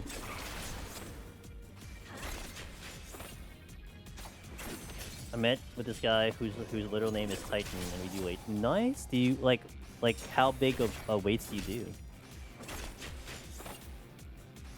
I've never done weightlifting. I was always more on the agile side of things. So weightlifting was never kind of a thing that I pursued. Nothing against it. It was just nothing I focused on. Is all. Please make the hard mode boss require full attempt from being ultimate hard. It would still be cool if the hard mode was solo too. Well, I mean, the hard mode boss requires you to clear the content. So like you cannot do you cannot do 99 hard mode until you've actually cleared the deep dungeon. Now I think it would be great if you did it if like it required you to clear it solo. But then of course that'd be weird if like, okay, hey, congrats for getting your solo title. Now gather 4 people together and do this fight. Well, people were dying for Criterion, which there hasn't been any, so maybe this is like someone was saying earlier, maybe this is like the Criterion replacement, you know? But again, still kind of, I still think it's a little weird to lock it out of the solo attempt. Like, I hope I can queue in by myself, I highly doubt it. But, you know, it's a choice, I think. We'll see what happens with the choice, but it's certainly a choice.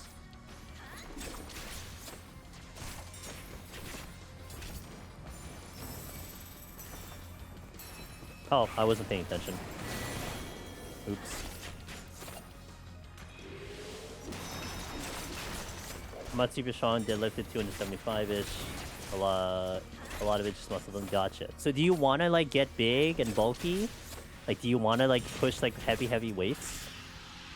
Or like you're trying to just hit like a nice level? Like you'll be content at a certain point.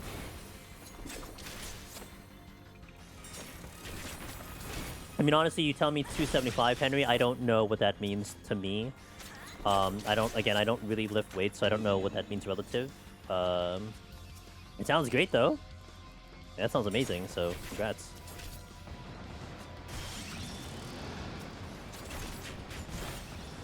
I think there's a raid coming. There is a raid coming.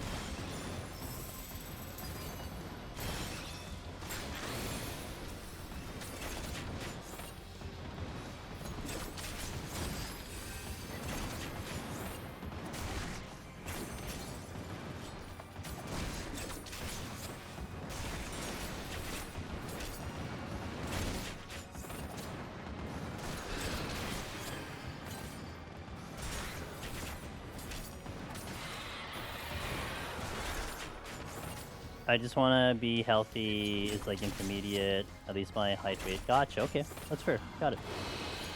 More than anything, it's a good way to feel accomplished. Yeah, oh, 100%, yeah. You know, when I do my reps, it definitely feels nice to get through the regiment each time. Because it's pretty rough, at least the regiment that I do, so feels good to get it through. Never punished. I will say I hate going to the gym, but at least leaving is leaving is your favorite thing ever. Gotcha. You hate going to the gym because of the act of going there, like the process of doing it, or like the people there?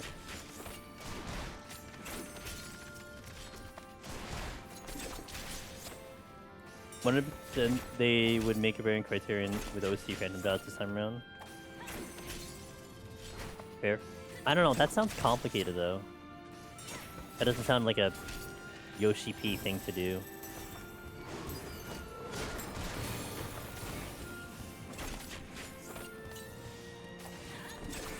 I'm an Ilmag overworld looking at what hacks these mods do at Kaz. Okay. You know, it brings up an interesting point to who asked me about, are we expecting it to be EO, right? Because Shadowbringers was not during the era of one-shot mechanics, right? Like, I don't think they have one-shot. That was not one-shot mechanics. I wonder if they take that into consideration. I wonder what direction they will go for. But Shadowbringers also did not have crits, so that's the thing too. Convenient rage. Hey, why is there so many?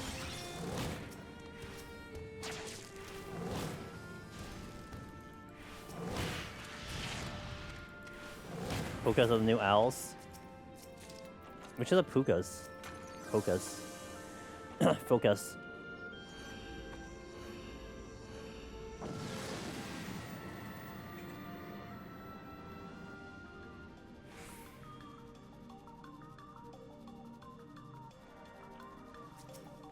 This is my favorite Dawntrail dungeon music. Closely to the Alexandria one. The ones with the owl skeleton. I have to see them, I don't remember them. Which CD do you expect Deep Dungeon 4 to be similar to?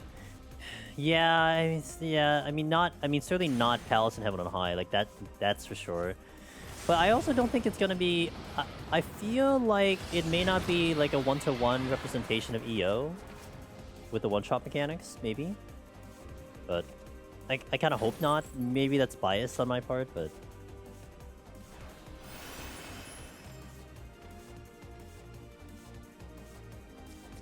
Oh, wait, aren't those Paises?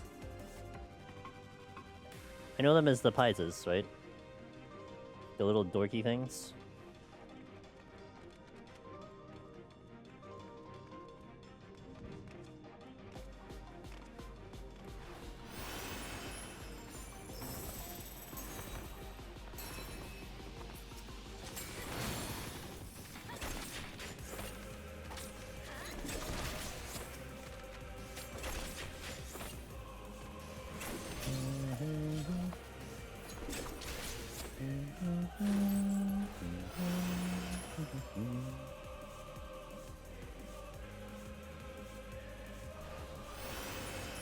Don't pull the knight. Don't pull knight. I was really stupidly hoping they would have an AR region. I worry placing them in later expansions though is really limits who can enter. That's why I am actually excited about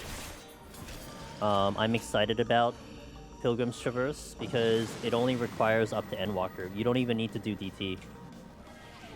Which I imagine then would... No, it does require DT, which is weird. You need Endwalker, but then you clearly need to be in DT to be able to do that content, but at least you can do it as, like, in the beginning of DT. So, that's... Okay, so wait, that does make it interesting going back to the whole leveling aspect of that content. Because then you could go fresh into Dawntrail. Or not even into Dawntrail while you're climbing through MSQ and just run that deep dungeon to level ahead of time for DT. Like you can just be right at the cusp of like going into Dawntrail and then use that to level yourself up. Yeah, so like it will require Dawntrail to access, but okay, unlike Eureka Orthos, you had to finish MSQ to get into Eureka Orthos, which means you had to have at least one job at 90, and then you took in your secondary job into the thing, right? So in this case, you don't even have to. You just had to get a job to 91 by finishing Endwalker, and then you can actually just do the thing. Like that's kind of cool. But that is a little bit more approachable in general. Could be. Yeah, could be useful. Can be. Oh, can be useful, yeah. Boss theme? I wish I can do Octopath 1. Octopath 1 is unfortunately, like, I can't do it because YouTube complains about it, but Octopath 2 is fine. I don't know why. But Octopath 2 music is very good. Very, very good. I always say that my benchmark for music in games is always Final Fantasy. Expedition 33 was really good. I don't think it's nearly as good. I don't think it's still as good as any, like, most of the Final Fantasy OSTs. Like, I would say Expedition 33 is maybe just under. But as good as Final Fantasy is, Octopath to me stands at the top of that whole thing. Like, it is the best, in my opinion, for game OSTs. Good news, no tornadoes, just a big rumbly thunderstorm. Good. Good. Stay safe.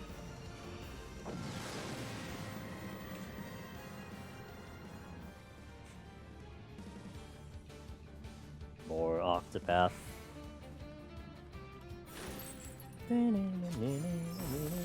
Is that a Hurricane Sheila? Is that my buddy? The Sheila? Yo, what up, Sheila? Is this PT? I don't play horror games. Stop. Didn't Sheila play PT already? Oh yeah, she did play PT. That was a fun watch. Yo, what up, Pin? What up, Sheila? What up, everybody? I'm Angel's Demoness. We are doing Deep Dungeon today. We're setting up a dancer file for Monday's stream, but also kind of like keeping the door open to discuss live letter, especially with the Deep Dungeon announcement. So that's one reason I wanted to do it. Also, Discord wanted me to do it today because it would be post live letter. So here we are. So if you want to talk about Deep Dungeon, etc., hopefully you got to watch Sheila's live translation, which she did a wonderful job. And I was really sad I couldn't join her. Actually, Sheila, I got power at about 11 a.m. Eastern, so maybe about 2 or 3 hours after live letter finished. But I am tired.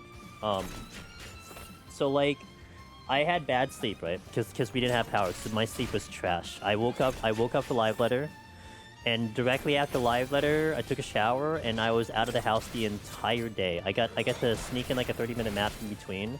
I just got home at like 9:40 p.m. and then went straight to stream. So it's been a long day. I'm tired, I'm exhausted, and just having the excitement of Deep Dungeon 4 honestly is like feeding my energy because I'm dead. You're super tired. I mean, you've had one hell of a schedule, so you know I could imagine. I mean, like I'm complaining about one day. You've had that for like 2 months, so I mean, you know, it's relative, but yeah. So yeah, I mean, you have one hell of a schedule, but yeah, that's just kind of just doing some very, very, you know, very important IRL things and stuff. So yeah. Oh no, no, I'm fucking tired. This is the only Final Fantasy 14 you can content you can watch. Oh, is it like everything spoiler for you game content? Is 9-year-old content good enough for you? Hope you're having a good day, by the way. Yeah, if you guys want to talk about Deep Dungeon 4, we've been kind of having some ideas tossed out. Actually, the best idea, by the way, that came from YouTube. Someone's like, oh, they should put the Don Meg tightrope boss in Pilgrim's Traverse. I'm like, that is a horrible idea. Simultaneously, that's a fantastic idea. And I want to see that in one of the bosses that you have to run the tightrope. Imagine like you have like a minute left on the clock and the boss decides to do the tightrope. Oh boy, good luck. Oh, it sounds good, Mashida. Did we shout out Miss Sheila? Wow, we didn't even shout out Miss Sheila. How dare you? Not even the husband shouted her out. Damn. 1 second. We're gonna shout out Miss Sheila. And guys, Sheila is great. She does a lot of raiding. She is very, very well knowledge in Deep Dungeon. Again, she did the live letter translation. She is fluent in Japanese. So if like you know, if Reddit's kind of boring and you don't want to read, you don't like subtitles, she speaks it out loud. So that's why she's great. And she did a fantastic job earlier. That's a treasure room. Is it? Yeah, it is. Okay. But I mean, you know, last boss has had some weird stuff to it to be harder for no reason. I mean, it's how I look at it. How I look at it is just that it's like when they make a normal fight and a savage fight. I mean, what do they do with the normal fight? Like they designed the savage fight first, and then they do the normal fight because the normal fight is just missing mechanics. That's typically how it goes. I mean, I would kind of hate for the 99 boss to feel like it's missing mechanics, but that might be what they do.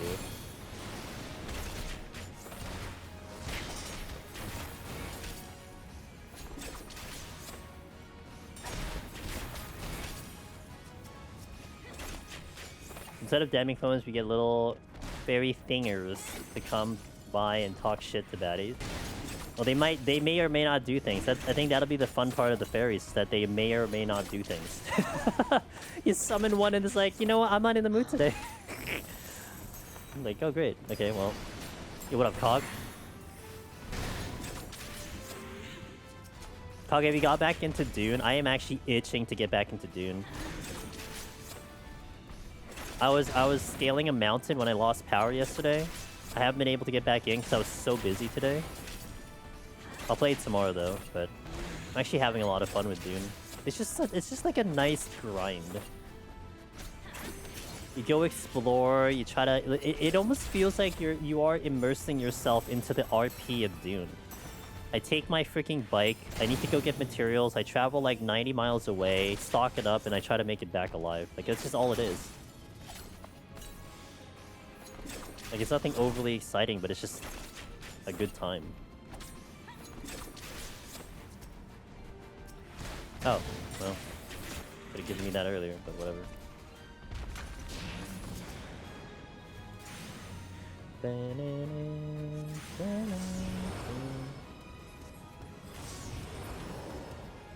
Good thing I went for the other one. I've been able to play at all past my little stream that I threw one of the PoTD setups. Where you me ass.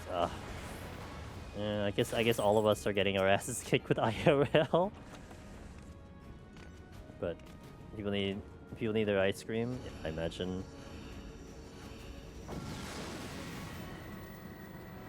I imagine.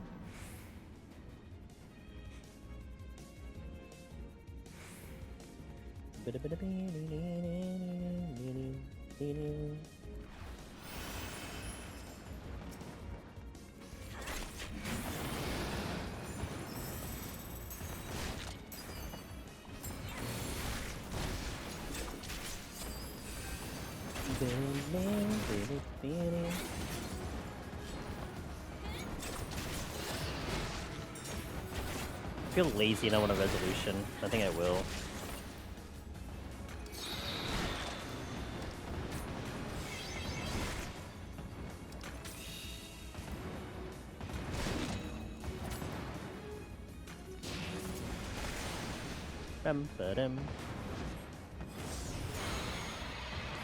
This might be a one-shot? I don't remember. Like, it with Gloom and Strength, like, I think it's just weird. This is a two-shot.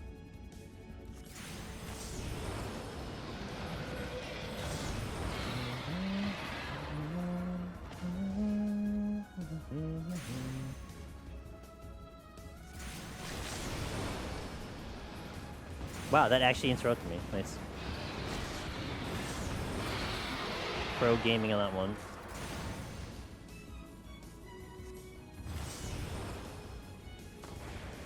That's a silver.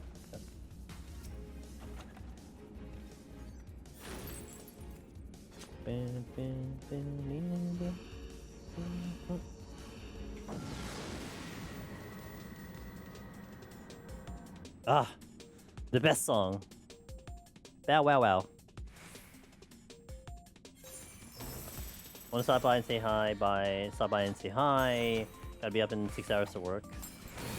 And too nice. So yeah, good luck, man. I'm gonna be up early too tomorrow. Not for work though, more for just other things, more IRL things. But maybe we all have at least decent sleep tonight. Thank you, thank you. It's already been great. I've been having a good time. You guys are giving me energy, so it's nice.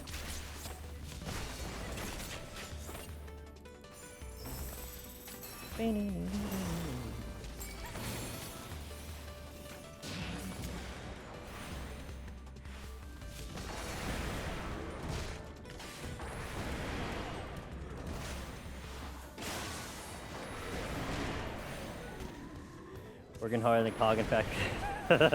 Yeah, man. All them ice creams.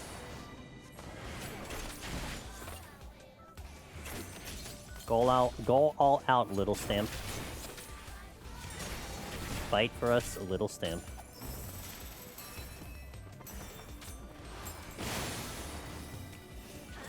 Now, just imagine if the tightrope isn't a mechanic anymore. Yeah, I might actually be like upset if I don't see it once. Yeah, I'm with you, dude. I want to see it. It's gotta be there. Come on. They couldn't have thought that was a bad idea. It's nowhere else in the game.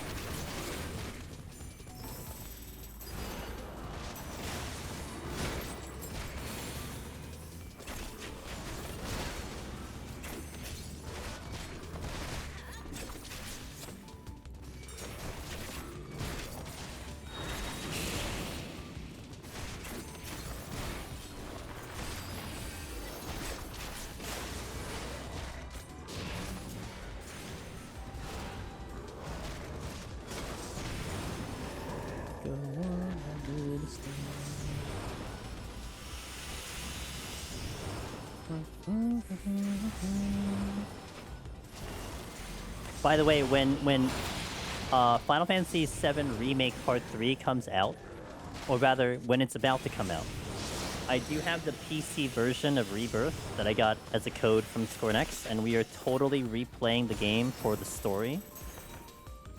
I mean, this could be like a year from now, but that is something I'm planning to do. So if anyone ever needs a story refresh on Rebirth, I got you covered. I'm gonna do that. Run through and remember the story on the PC version, which I'm actually pretty excited about because I think it's gonna look great on my PC.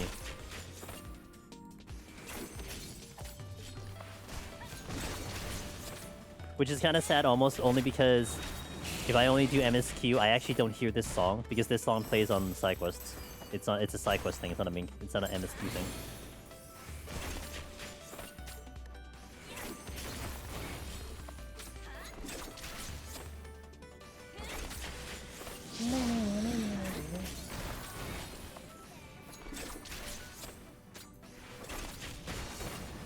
And currently on the Variety Days, I think we are staying with Dune Awakening until I get bored of that game, and I am not bored of that game. So tomorrow night, we are in Dune Awakening. Monday, we are continuing this file at 3 p.m. Eastern. Tuesday and the rest of the day should be Dune Awakening, unless something else comes across my path. Oh, but I was hinting at the fact that I might squeeze in more 14 to level some jobs.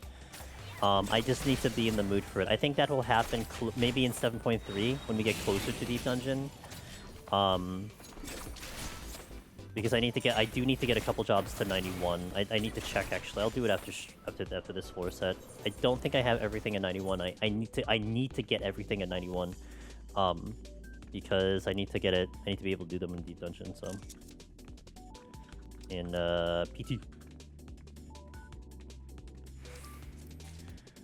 Will there be a fixed Just next? I lost 3. Nope. Score next. I'm never gonna do that. Although never know. Oh, I am not looking good, guys. We need to get Paladin up, Dark Knight. So that's 1, 2, 3, 4, 5, 6, 7, 8, 9. Machinist is not 91. What? 10, 11, 12, 13, 14 jobs need to get to 91. Oh, I'm gonna have a lot of work to do. I am screwed. Well, if I do front lines, it's gonna be a lot of Onsol, a lot of Seal Rock. I don't think I tried the new Secure yet. Maybe at least try one day. But it'll be a lot of Onsol and Seal Rock, which is my favorite. Onsol being my favorite, Seal Rock being my number 2 favorite. I guess I should try no, but like people said Secure was kind of whatever. I don't know. But yeah, I would just level in PvP. That's really all I will do. I don't really want to level anywhere else.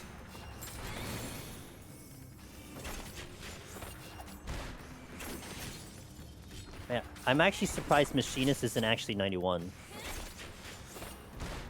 That surprises me. How do I say? So honestly, I've been lucky with the DDoSing, Hernial. And I know there've been DDoSing. I think Tuesday there was DDoSing, so that kind of sucks. You can't control DDoSing there. In terms of my actual internet, I don't usually get disconnected out of Deep Dungeon from my internet. It's very rare. So, but I mean, I've lost files. I've lost files. I think. Oh, hold on. One of the most devastating file that I lost to me, Hernial.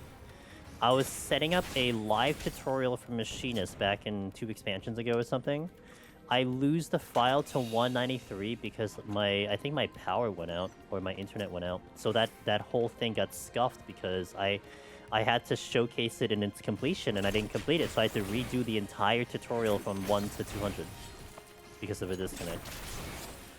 That one sucked. You can level up EO. The hell is EO? That was my first one when I went to DC. I can't imagine losing a whole tutorial. Yeah. So I mean, look, I've been there. It's not common for me.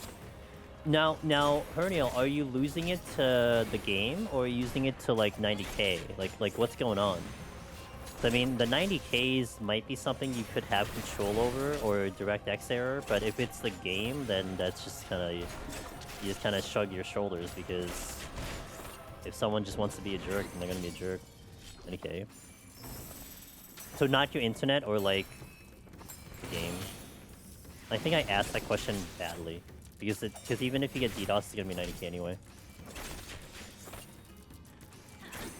Am I sure I don't know what EO? I don't know what the hell EO is. What's EO? Dude, I still don't have a desire to walk into EO right now. Unless someone really wants to see a job in EO, like I have nothing. Like I'd rather just live in Palace. Like after Dancer, we're going to Scholar. I already have a plan for Palace in the next month.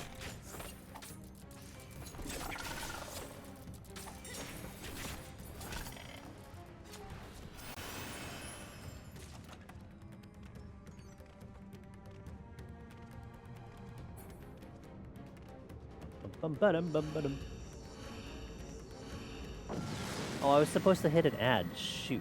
Alright, we'll be fine. I'll just snooze it for 15 minutes. We'll make it. Got too excited.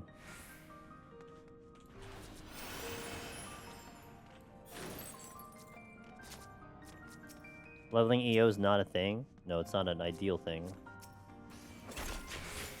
I always 90k, my internet works fine everywhere else though. Interesting. You know, I have heard it is a case. I had a buddy who would only disconnect in deep dungeons. I mean, it happens. I don't know why it happens, but it happens. I would try one. I mean, there's a couple that you can have for free. That you can try them out for free and see it before you like, commit money. I did actually have one patch cycle, Herniel. It was 5.33. I think it was 5.33. I kid you not, I actually could not play this game without a VPN. Like, I just had bad deep dungeon connection. So I was running with a VPN and it kind of saved my ass. And then the funniest thing was that the next patch later, like 5.34, I had to shut the VPN off because I could no longer play the game at all with the VPN because it was unplayable. It's like a routing issue. I have no idea, man. Sometimes it just be like that, you know? VPN does help though. If like you're having a connection thing, a VPN changes your route to the game, and that could help. It's possible. It's also possible it makes the route worse, but I mean a VPN is a wild card. Sometimes it works, sometimes it doesn't. It is definitely just based on luck almost. One of the best with networking because their country is so small. I mean, they have far better connection than America does, so I mean, I actually would rather trust the connection in Japan, their infrastructure of their connection, than anything close to what America has, which is honestly trash. So I don't think that has anything to do with it. I mean, you are talking about a game that's what, 11 years old now, so I mean, I would say it's more the age of the game and then their inability to update that back end. I mean, there are lots of games that have, like, DC protection and things like that. I mean, Path of Exile 2 does DC protection so freaking well. I never, ever have to worry about Path of Exile 2 losing a hardcore file. You know? Like, it's just like, I could run hardcore and literally never think I'm gonna die because my connection was bad. 14 is very sensitive about connection, no reason to. Yeah. Your network drops for a second, they just kicks you out.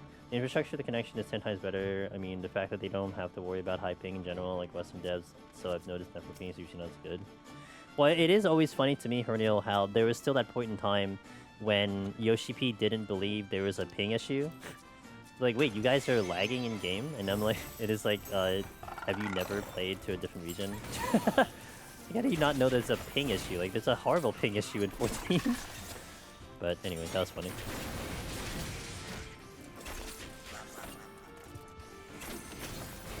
Exactly, you noticed Nintendo games are horrible in F51 too. Interesting, yeah. I know, well, it's some issues, but not a lot of issues. Yeah, DC protection, the biggest ask for the Deep Dungeon community that will never happen. I don't know, I think it'll happen at some point. I think it's such a... They'd have to change the whole infrastructure to make that happen. So I feel like it's not something that you may see anytime soon. It'll be real nice. I know lots of people who are discouraged from Deep Dungeon because of that disconnect issue, you know?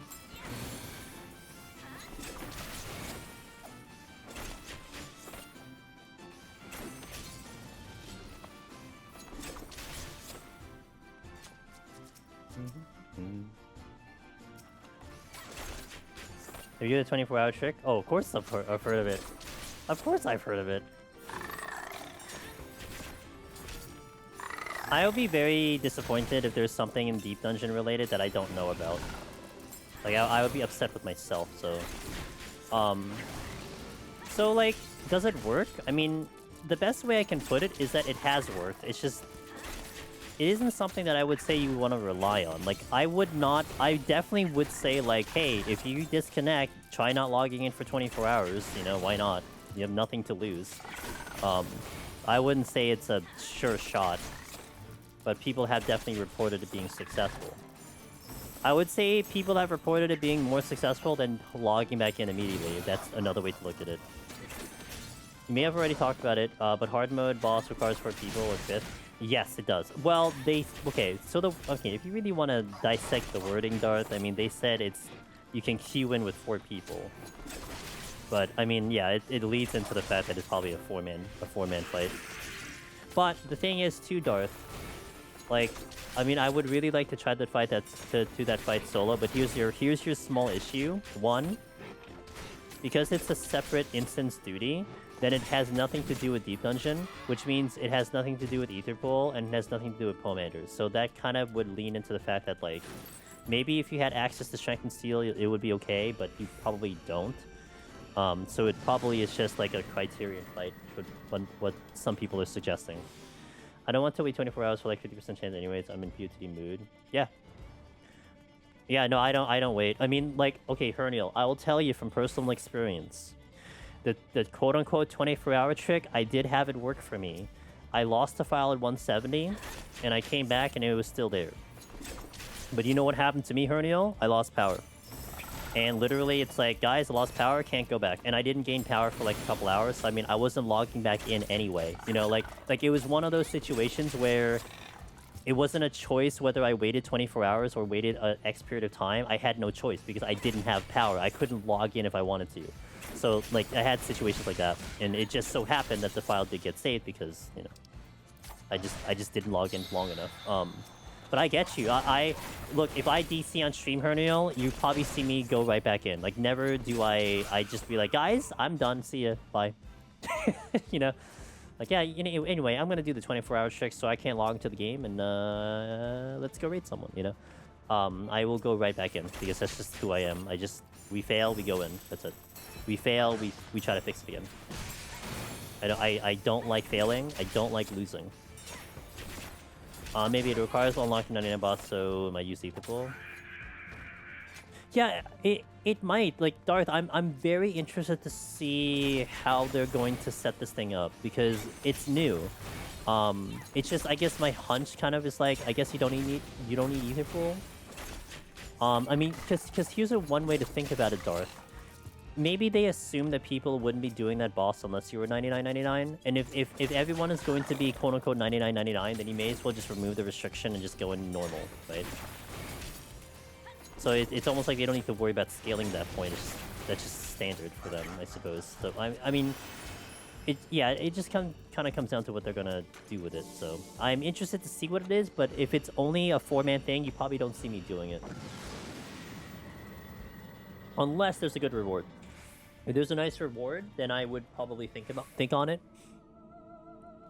We can certainly find people to run it. But you know what's really nice though, Darth? Darth, you know what's kind of nice? it's that it's one of my main desires for solo content. That you don't gate it behind shit. Like duels in Moja, I always say, if I could walk into a duel immediately, I would start stream doing one duel every stream.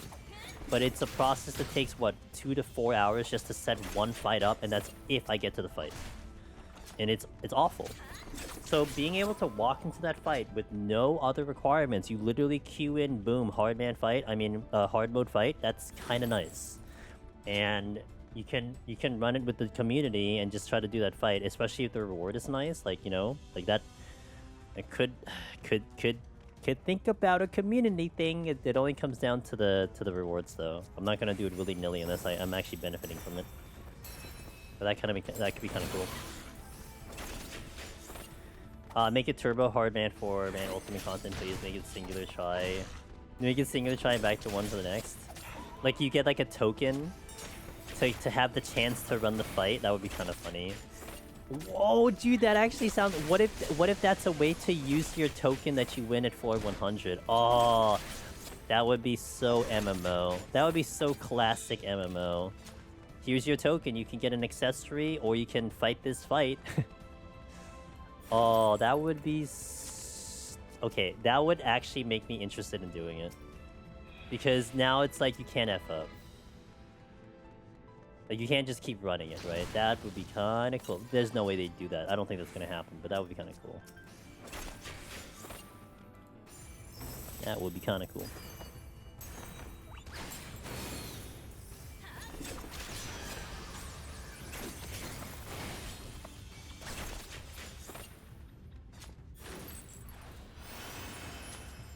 Can I check this?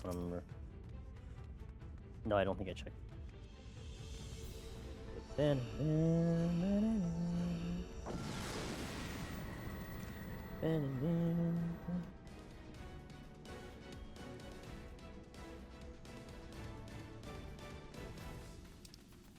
got it, Darth. I got him. Look at that agility.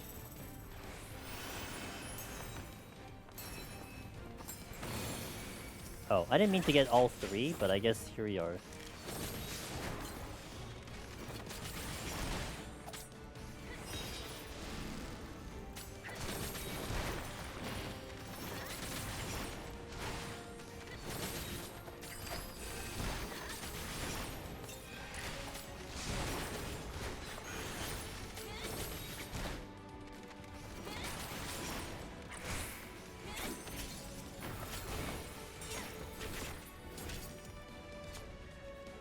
Just give the title something from the fight so nobody would cry. No, I want people to cry. Favorite best branch. Well, I wonder what the hint was. They really were trying to hint something at that fight that seems actually important that they had to make it a secret. Like, I wonder what they're trying to hint at. I wonder what the boss is gonna be, because you wouldn't hide the boss if it isn't something that we know about, right? I wonder who the boss is, and I wonder, and they said a story, so there's gonna be like a story, like a lot of story attached to it. So I wonder what it's gonna reference, you know? It's gonna be interesting across the board for sure. Okay, I got the intuition back.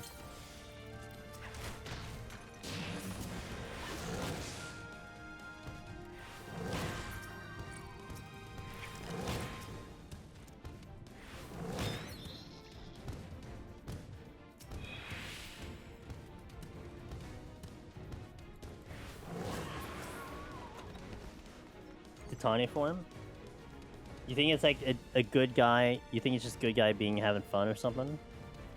It's just Feon's own castle creation? Like the story revolves around the whole king, queen? I wonder what the title will be. I hope it's a nice title. If you guys had to make a 6 solo title revolving around fairies, what do you think the title could possibly be? I am not very well versed in fairy tales, etc. Nor am I, pixies or anything. Like that is a lore that I am not strong in, so I couldn't even tell you an idea of a possible title. But I wonder what the title could be. Oh, also, I'll give you guys a warning, Because I know I'm sensitive to spoilers, and I really hope, you know, we don't kind of get spoiled, but it happens. When Eureka Orthos came out, PS5, when they did their achievements in 6.3, they loaded the EO achievements in 6.3, not 6.35, so you actually could know what the title was prior to the Deep Dungeon showing up. So I would almost assume that that's the same thing happening here. So if you don't want to get spoiled, be very careful looking at your achievement list for PlayStation, or talking to someone who plays on PlayStation. True name. That sounds lame, though. Don't they already have that or something? True hero, right?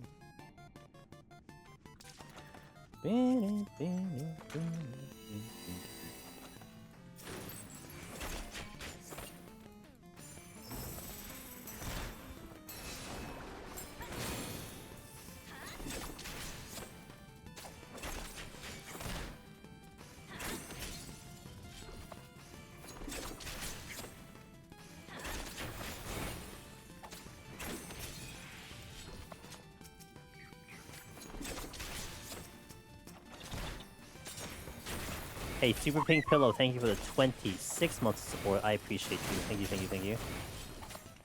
Hope you're doing well. What potential spoilers are we talking about? Oh, just the name of the title. Because it's an achievement, and sometimes they load the achievements in the beginning of the patch, as opposed to when the content actually shows up. So you may actually know or find out what the title is going to be for Pilgrim's Traverse before the content even shows up. Yeah, I would say it's almost very highly likely, so in case you care about, like, not getting spoiled, you want to watch out for that, or on the reverse side, if you kind of want to know ahead on time, then there you go. I want to find out when I see the game, when the game mode comes in and they put the achievements in the actual game, but, yeah. I did make it through EO without getting spoiled, to be fair. Like, I didn't know what the title was until EO came out. What's Pilgrim's Traverse? Pilgrim's Traverse is Deep Dungeon 4. That is the name of it. PT. Pilgrim's Traverse is Deep Dungeon 4. That is the name of it. I have tried to beat Heaven on High so hard in my warrior without success. It's the title I want most in the game.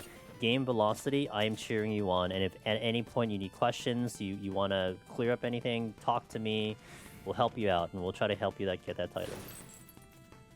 Yeah, me too. Me too, Stoat. Because they're hyping it up. Like, they're hyping it up a lot. I'm very curious as to why they're hyping it up. We're getting a new deep... Yeah, absolutely. Yeah. They did announce this at the beginning of the expansion. But today is when they actually gave us a name and a general kind of idea of what it might be. Like, theme-wise, and it's revolving around the pixies and the fairies in Ilmeg. The location of the NPC is going to be in Ilmeg, so it is the Fairy Kingdom, which I'm happy about. I'm not upset of it at all by that. I think that's a great choice. It was not a choice I would have imagined as an option, but I think it's a great option. I had no idea. I haven't played or kept track of anything right before Dawntrail. Hey, you know, when it comes to Deep Dungeon Hernial, I would really, really like to think we are going to be at the top of the food chain when it comes to information. I will try to keep myself informed on anything Deep Dungeon related, and we are doing just that. So I know about as much as the people who know as much as me. So that was a really bad sentence. But the Fae of Pilgrim for the possible title. The Fae of Pilgrim. I would never use that. I need something more dramatic. What's up, Shattered Angel? I need something cooler than that. You must finish Endwalker, be 91 or more to access 72 area. I'm like, what? Yeah, you know, when I saw that, Stoat, I'm like, awesome. Okay, so it's really approachable. Like, that's, like, they're like, okay, Stoat, think about it this way. Palace of the Dead was the only deep dungeon that you can actually access at a reasonable level. I mean, granted, you unlock at 17, but you can go in at 1. Heaven on High, you had to be minimum 63 to be able to go into it at 61. Eureka Orthos, you had to clear Endwalker, which means you had to get a job all the way to 90 to then go back in to go in at 90 at 81. In this case, for Pilgrim's Traverse, you can basically not even be done with Endwalker, go through the MSQ, get your bonus XP, be 91, and actually do the content before you even step into Dawntrail. That's kind of cool, which means you can really use it to level your jobs before you really you dive into Dawntrail. So I look at that as like, okay, that's great. That's more approachable. That means, you know, you're not locked behind, you know, weird MSQ requirements. You can go right into it. So I honestly thought it made sense lore-wise that you had to complete Endwalker before you did Eureka Orthos, because everything was going haywire in the MSQ. So it wouldn't make sense. It's like midway through Endwalker, it's like, hey, by the way, we should check out Crystal Tower. I know the world's ending, but like, how about that Crystal Tower? Like, it would make no sense. But now it's like, yeah, toss it in there. I think my apical is 90 plus, I'll know. Okay. You want to be 99, but that's not bad. I was expecting Deep Dungeon to be in S9, in one of the floor sets looking like an office building out of the wind. You can see the city. It's kind of cool. Hopefully it's a cool one. Necromancer's still a GOAT title. Yeah, I hope it's kind of cool. Necro is still the best one for me. PoTD you can unlock at level 20 plus 17. You can unlock at 17. You can go to level 1. Yeah, exactly.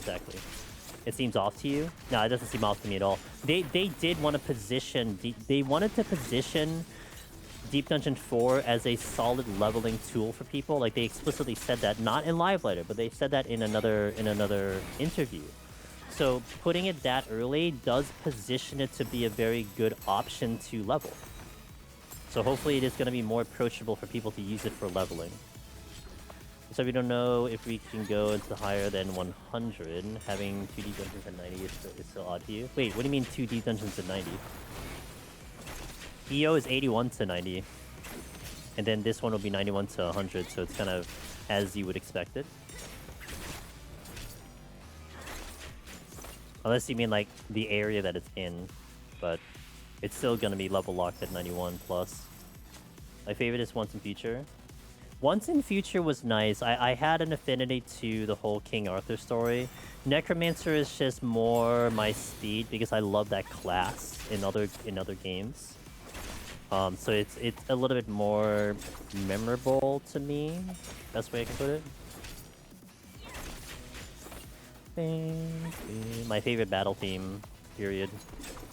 What a great battle theme this is. When I first heard this song, I literally had to stop playing the game just to listen to it.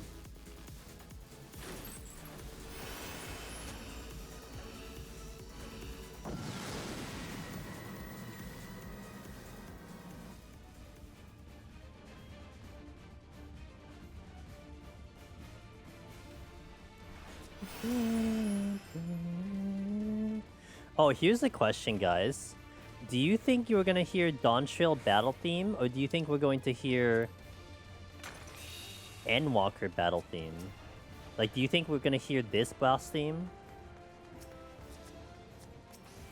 Or do you think they go back to Revenge twofold? No, they're not gonna do that. I wonder what they're gonna use. You think they're gonna... Okay, so here's a good question, though. Because Eureka Orthos is all Shadowbringer music for the boss themes. Do you think they go back to Shadowbringer music? I mean, you'd almost would think that would make sense, but also that seems redundant because you've already done it once.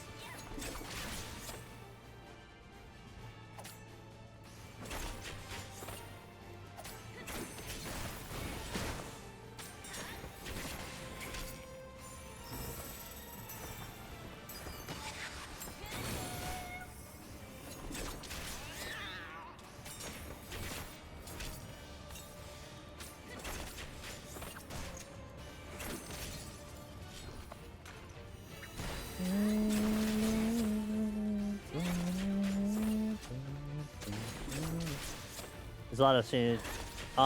In terms of the boss themes, not really. Oh, unless you're talking about the floors. If you're talking about the floors, that's different. Pulse 2.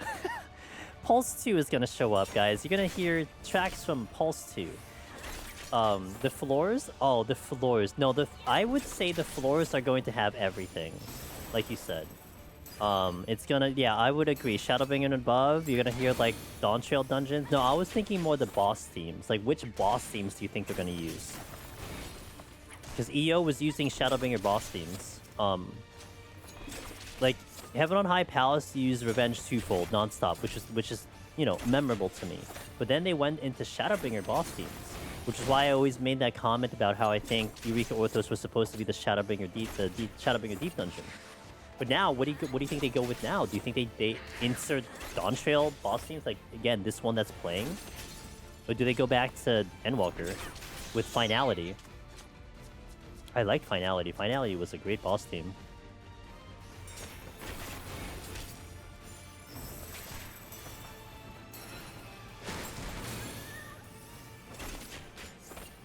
I know, Finality. I don't have Finality in my playlist, but it is a really good boss theme. I like it a lot.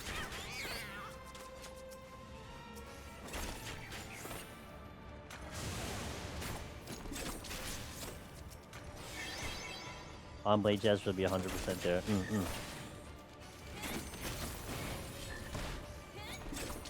Bum, bum, bum, bum, bum, bum.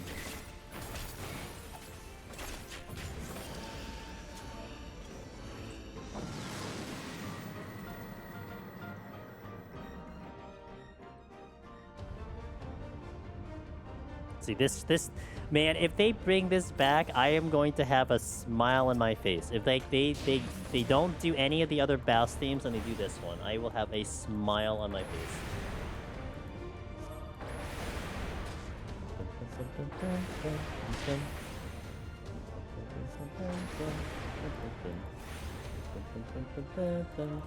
I'll listen to it between floors. Eureka Orthos did have an Endwalker boss theme in it. Did it? Oh, it did, right. 90. Administrator had it. You're right. Administrator did have an Endwalker boss theme. You are 100% correct. Yeah. Yeah. Okay. True. I kind of forgot about that one. Because I replaced all the boss themes with Octopath boss themes. I forgot. No, you're right.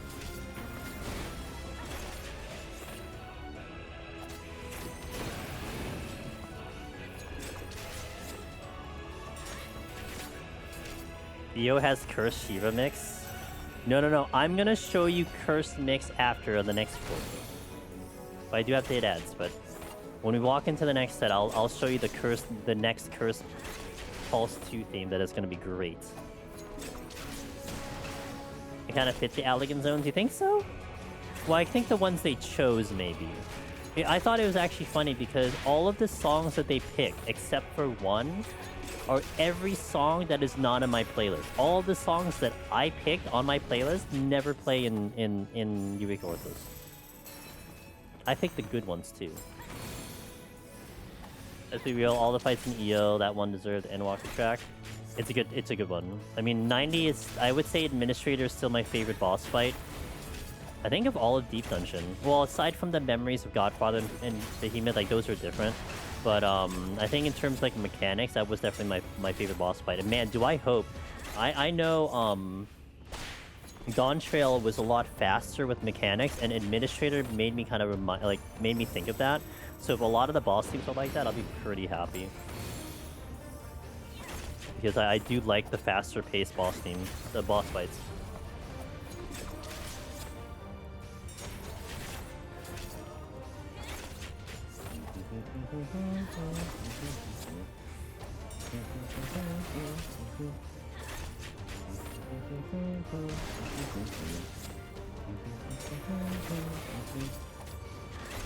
I am planning to go to 130 today, guys. I'm tired. We'll do the rest of it on Monday, but 130 is the goal today. So 20 more floors, hopefully. Nice and smooth.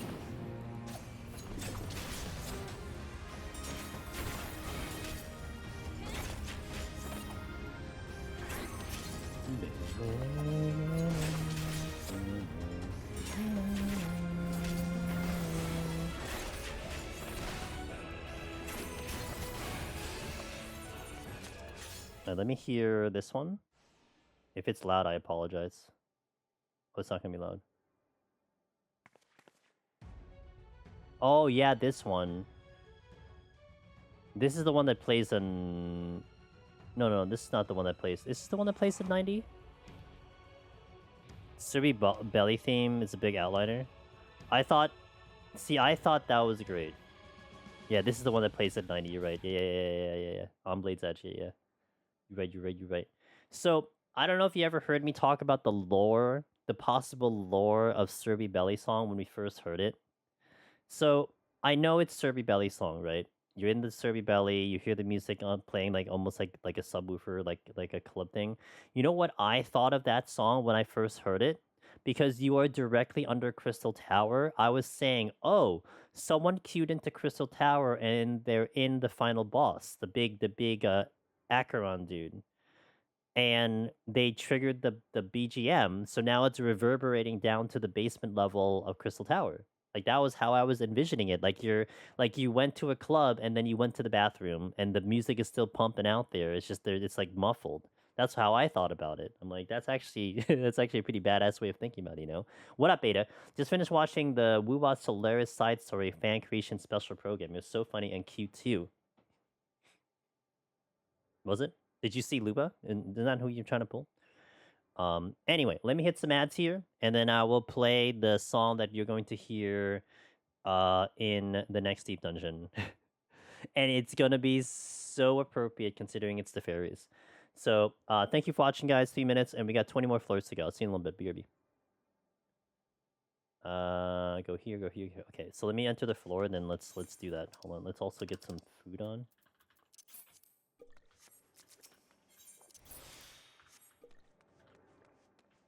Alright, so this is the song you're gonna hear next Deep Dungeon, right? It's called Be My Honey. You're gonna hear this. This is so fairy. This is Pulse 2, by the way.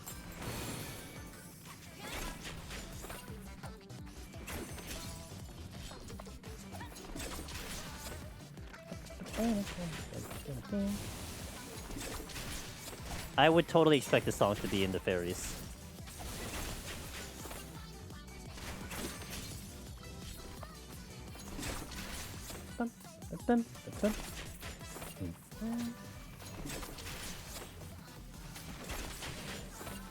Wallen loves it. Let's go.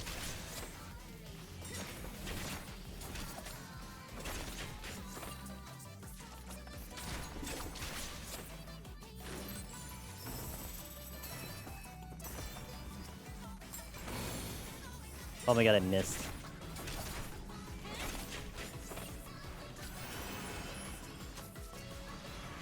I would also love to hear Peerless in New Deep Dungeon, but I bet it won't be there. You never know. Their song selections are interesting. For sure. Man, I wish they would let us just pick our damn songs. I've been hoping for a Deep Dungeon jukebox. Let us load our orchestration rolls and then go from there. It's just playing random crap anyway. Why don't we choose what the random crap is? You know what I'm saying? That's been a big ask for me. Oh, reach.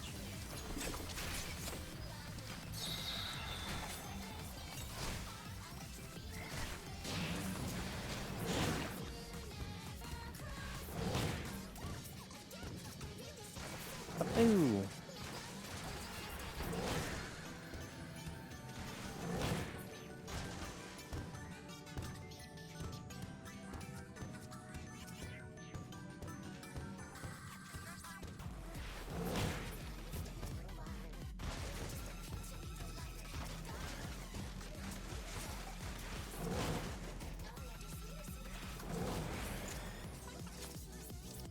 I'll take the site.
Have they ever used raid songs? Have they ever used raid songs? I'm trying to think in EO. It would only be EO, not Heaven on High and Palace. I think they did in EO, but I don't... Yes, actually, no, they did. I have one song in mind that they did. Hold on, I think I have it. If I remember which one it is.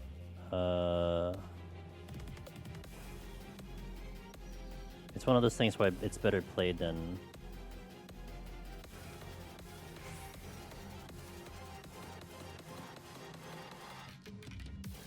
Is it this one?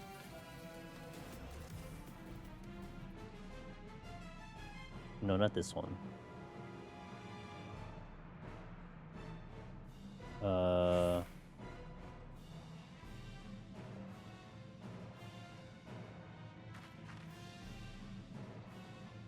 Maybe I don't have it.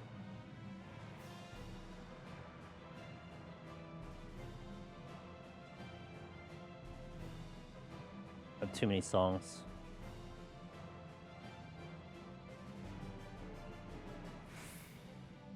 It was like one of these songs that you're listening to. This might have been one that does play in EO. I don't quite remember. But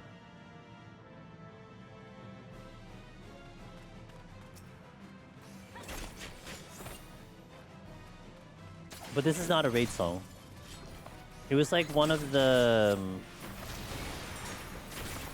It was like one of the, what do you call it? Like, the thing that comes to mind is like Golbez. It's like a Golbez fight or like an X-Death fight, one of those. I think they played one of those songs. The FFXIV one. But I don't think that's a raid either. Eden was FF8 stuff. They wouldn't have gone to Pandemonium, so it would have been just Eden. I don't think they did Eden thing. So maybe no, I don't think they actually had raid. They had extreme fights, but I don't think they did raids.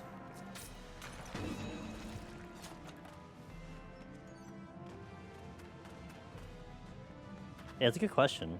It's just thing is, it's hard for me to remember Daphne because I don't have the in-game music on at all. Like we'll do it for Deep Dungeon 4 100%. Just after a while, I think after the first clear, I will use my own playlist.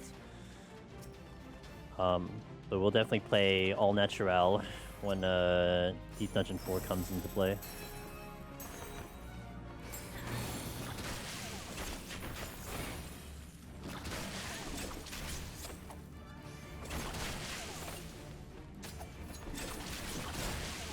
Dun, dun, dun, dun, dun.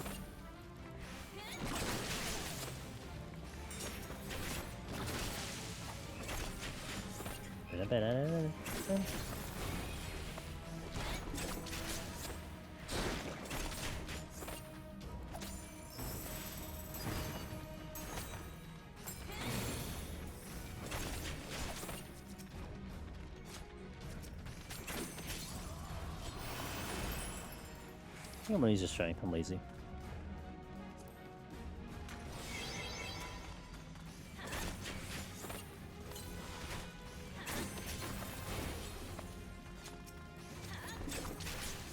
Sight's good.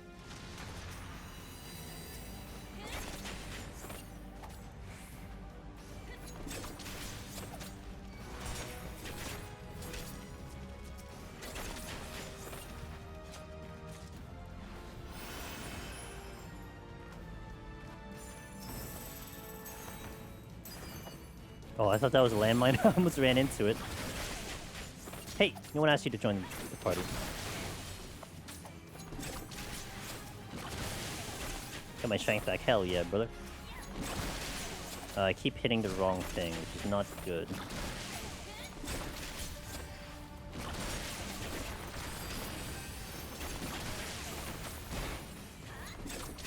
Okay.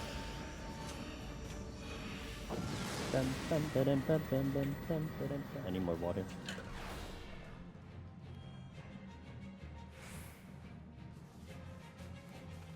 No ability is great.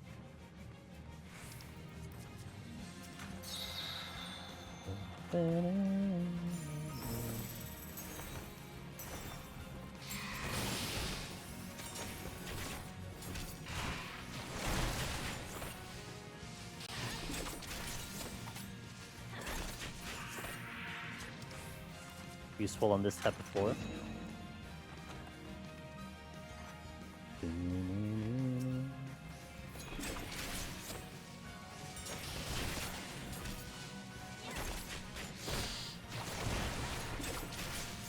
Well, not what I wanted.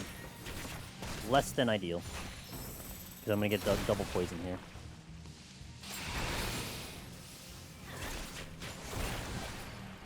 Which is actually kind of bad, to be honest.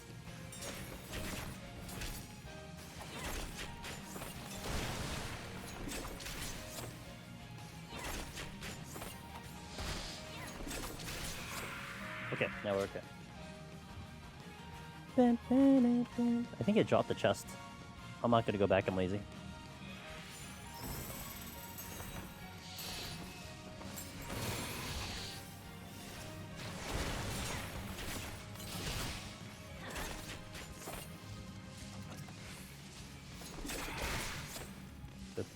Okay, 2 slimes over here, which I don't want to fight. I'd rather fight a pudding and a pudding than a slime. The DPS race, especially when I don't have abilities. I do have dance though.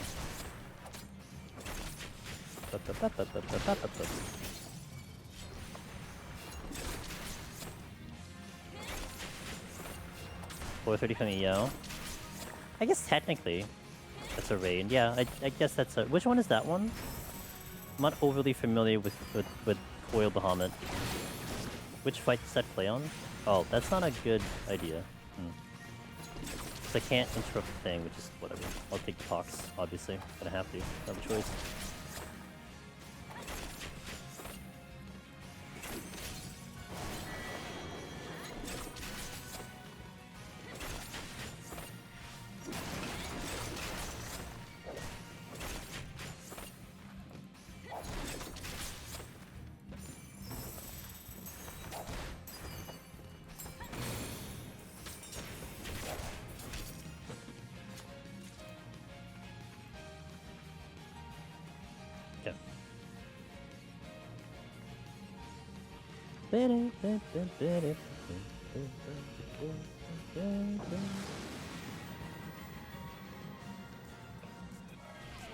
Ugh, one of my other favorite battle themes. Love this song.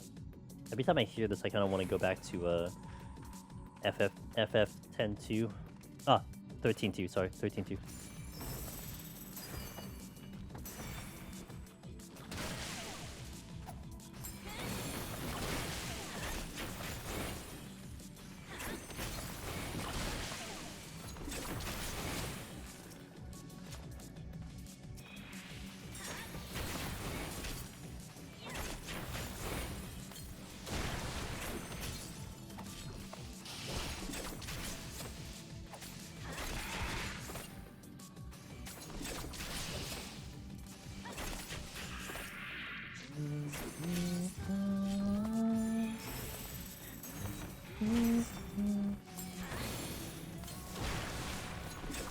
Thirteen two had so many good songs. Now, do you happen to like Zaphnia? Do you happen to like the music from Remake? From Final Fantasy VII Remake and Rebirth?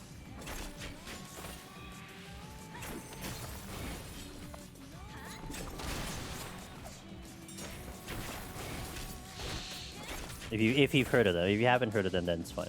No big deal. Haven't played them yet? Okay. Well, maybe this will get you excited. So I remember going through Remake. It was into a certain area. I won't go into too detail. And I wanted to hear the song.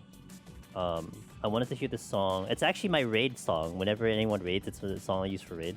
Anyway, I wanted to hear the song on YouTube, so I looked it up on YouTube, and the comment was like, "Oh man, this feels very Final Fantasy 13." And when I was listening to it, I'm like, "Yeah, it feels very Final Fantasy 13." And then I look up the composer, and it's like, "Oh, it's the composer from Final Fantasy 13." That's why it sounds very Final Fantasy 13. I'm like, oh my god. And then I had already liked it. I liked it even more because the composer was totally like the type of music that I like to listen to. So I was very excited. And I imagine they're gonna do the final one as well. But yeah. So like 13, 13-2, Remake, Rebirth, same composer. It's like the music is so good. That's just the type of genre that I like. That's a treasure room, but is it the exit? That's what's the question. It is not the exit, so I can ignore it completely. Beep boop beep.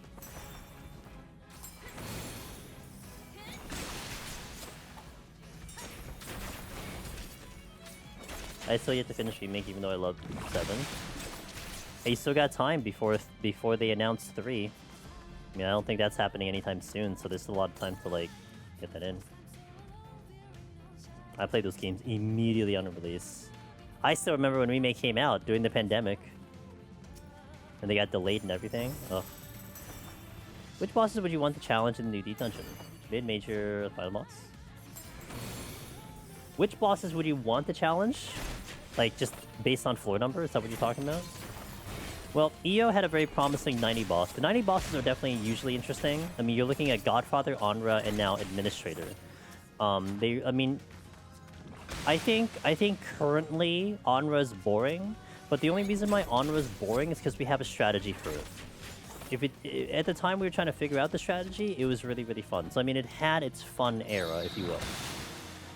Godfather's always fun. Godfather is terrifying no matter what. Administrator was always fast, and it's a fast fight. That's why I like Administrator a lot, because it's a fast fight. So I would say the 90 boss of Pilgrim's Traverse would be interesting for me to see. So far, I think all the 90 bosses have been definitely interesting. I do hope then... Okay, I believe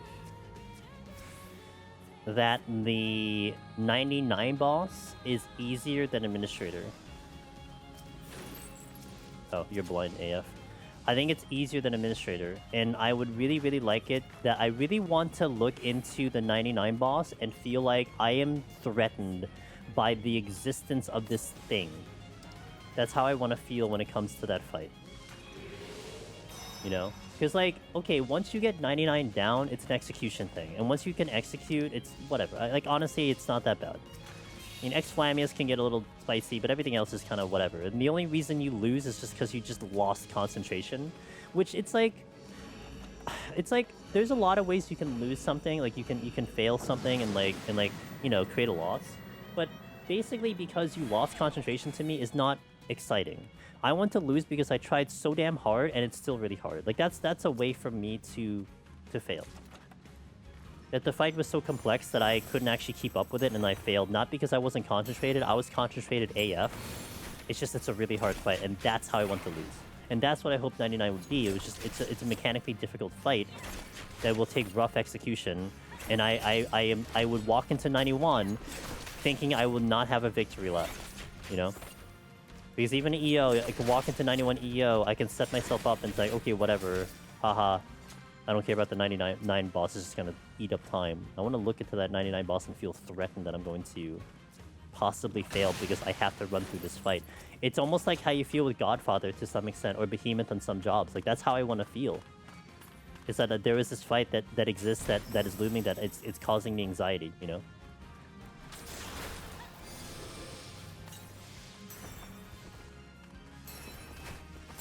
It's definitely easier in a party. Administrator has some serious PvP. Well, so does Twisters and Twintania. I heard having to manage that is always a joy. And that's the hype they created over the new feature of having the chance to fight him outside Deep Nuke. I hope so. I hope they don't tone it down so much for the solo experience, you know what I mean? I was still kind of hoping like they would tone up the solo exclusively, but EO bosses were good. EO bosses were a good direction.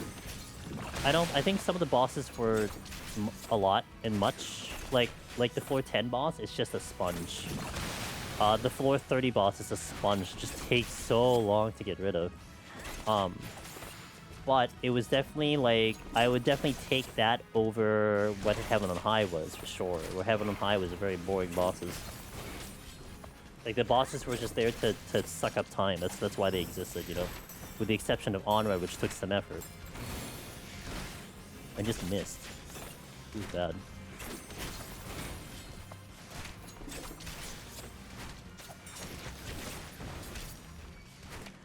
Miovas are way better than PoTD and Heaven on High solo. PoTD was definitely interesting. I mean, again, PoTD I will always credit having Godfather and Behemoth. And honestly, the 150 boss is very interesting. So, that was great. But they definitely toned down the bosses for Heaven on High. I'm sure. Like, looking at like what Godfather did to everyone, it doesn't surprise me that you would tone that down for Heaven on High, but I think they toned down the bosses too much in Heaven on High. So Heaven on High bosses for me are very boring. They're very just routine. Again, except Onra, but we do have a strategy for Onra, so even that becomes routine. I don't want a boss to feel routine. I want to walk into a boss feeling like, okay, I really got to make sure I get this right. Like I want to feel that by like floor 10, you know? Like, yeah, I gotta play to get through this boss, you know? Godfather, the most stressed I've been in this game, more than Savage and Ultimate, says thoughts are good. Yeah, that's what I want to feel, you know? That's what I want to have in the next Deep Dungeon. A boss that gives me that feeling. That's why the duels in Boja are such a good leading point, because those are kind of how I feel with those fights when you don't do a speedrun. And you do the full mechanics. It's like you really, really need to make sure you execute, otherwise you're kind of dead.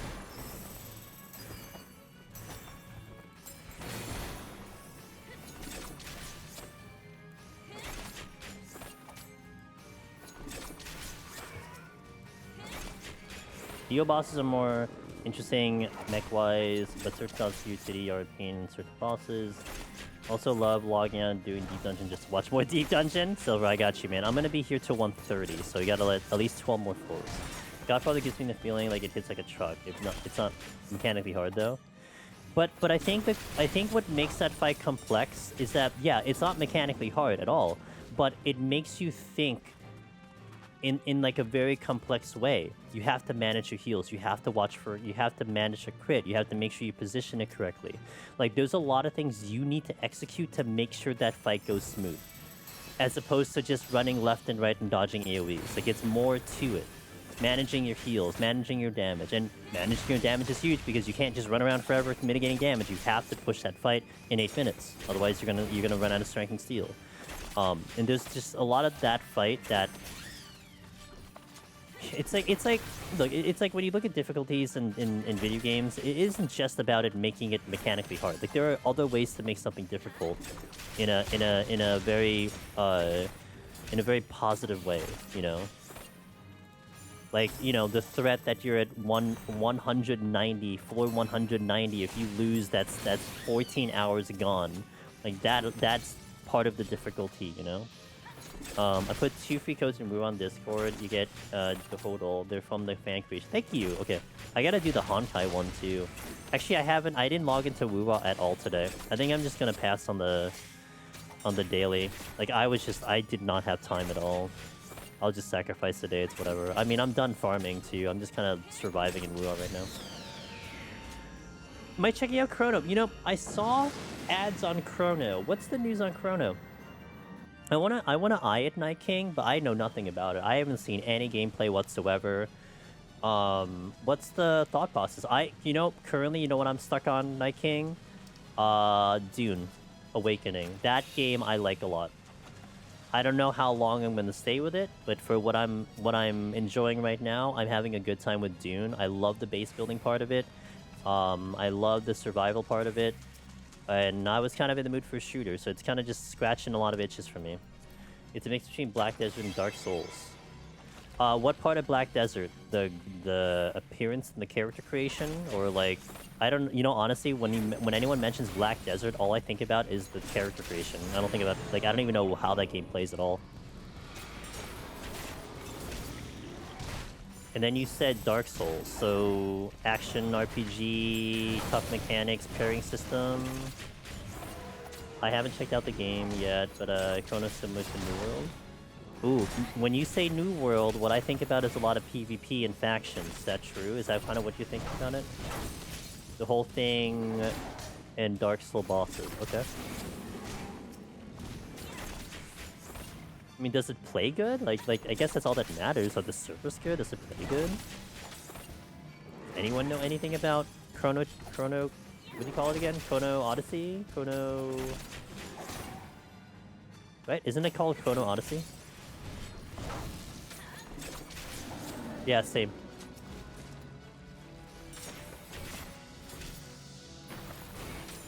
Chrono Odyssey. I think they went more PvE with this game rather than New World focusing. Yeah, and New World wouldn't be up my alley. I mean, I'm not necessarily opposed to PvP, but I'm not going to go to a PvP-focused game. Man, I remember watching a PvP-focused game. Was it Albion? I think Albion Online. And they were so serious. I remember watching one of my buddies play that game and streaming it. And like literally he had to make sure he blocked his screen for like a good 30 minutes before they started so they wouldn't give away their position and their strategy. Like, it was so serious. I'm like, oh my god. Yo, what's up, Godmother Chanley? How you doing, man? Good afternoon. Good afternoon, oh whoa. Hope you're doing well today. Exciting time to be a Deep Dungeon gamer. Pretty sure I aggro... Oh, no. So the aggro something, that's for sure. A lot of mortals.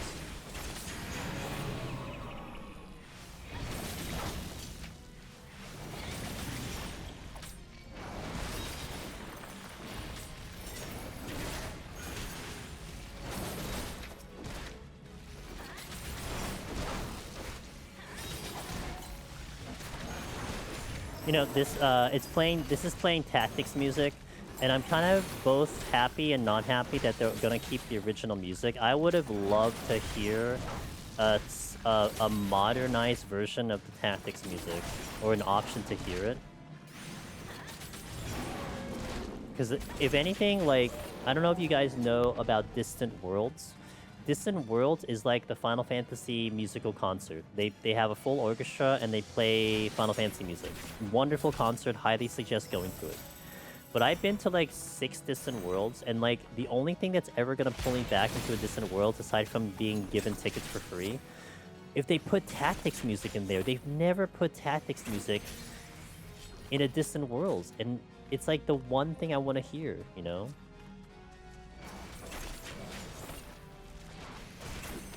Just a few, yes, a few moments.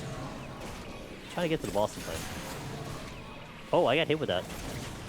Well, that's unfortunate. I actually got stunned long enough for me to get hit with that. It's nice when games have the new version and the old. Yes. It's nice when they do that and not force you into one section. But I don't think Tactics is going to have a new version of the music. Well, I have this feeling the mid-boss and Grand Cosmos would be there. Is that the one with the fans? Is that the one that you're thinking of, that I'm thinking of? With the fans that go like left and right, you have to move around. My ideal Deep Dungeon would be something like a mix of PoTD and EO boss mechanics and pump it up maybe like ×3. I just hope it's more difficult, man. Like, make it so freaking hard that people are complaining it's hard. Like, that's how hard I want it to be. You know what I mean?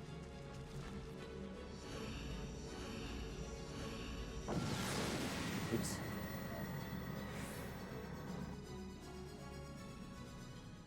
Dude, I'm trying to type BGM, I can't. Will transform be beaver, porksy, or something else? They were saying the shrub. And I was saying what happens if you can't move because you're a shrub.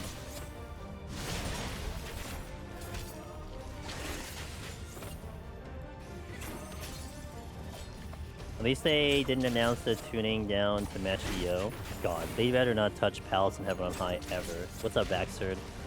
I'm tired. I'm exhausted and I'm tired. But other than that, I had a pretty good day, so can't complain. Like, I'm theoretically running on fumes right now. Asking to buff the Adama drop. Oh yeah, and then him following up by explaining MMO mechanics. I thought I was joking. I was joking about that. I'm like, oh, Yoshi P is explaining basic 101 MMO mechanics to everyone. Well, you see, drop rates work like this. It would, you know, would have been great if he said, "Did you try pointing yourself north?" Give a good old FF11 reference. When in crafting, there was a rumor that could never be proven or disproven that if you pointed yourself in the correct direction based on the compass, you would have a better chance of success when you crafted items. It would be weird if they did change those.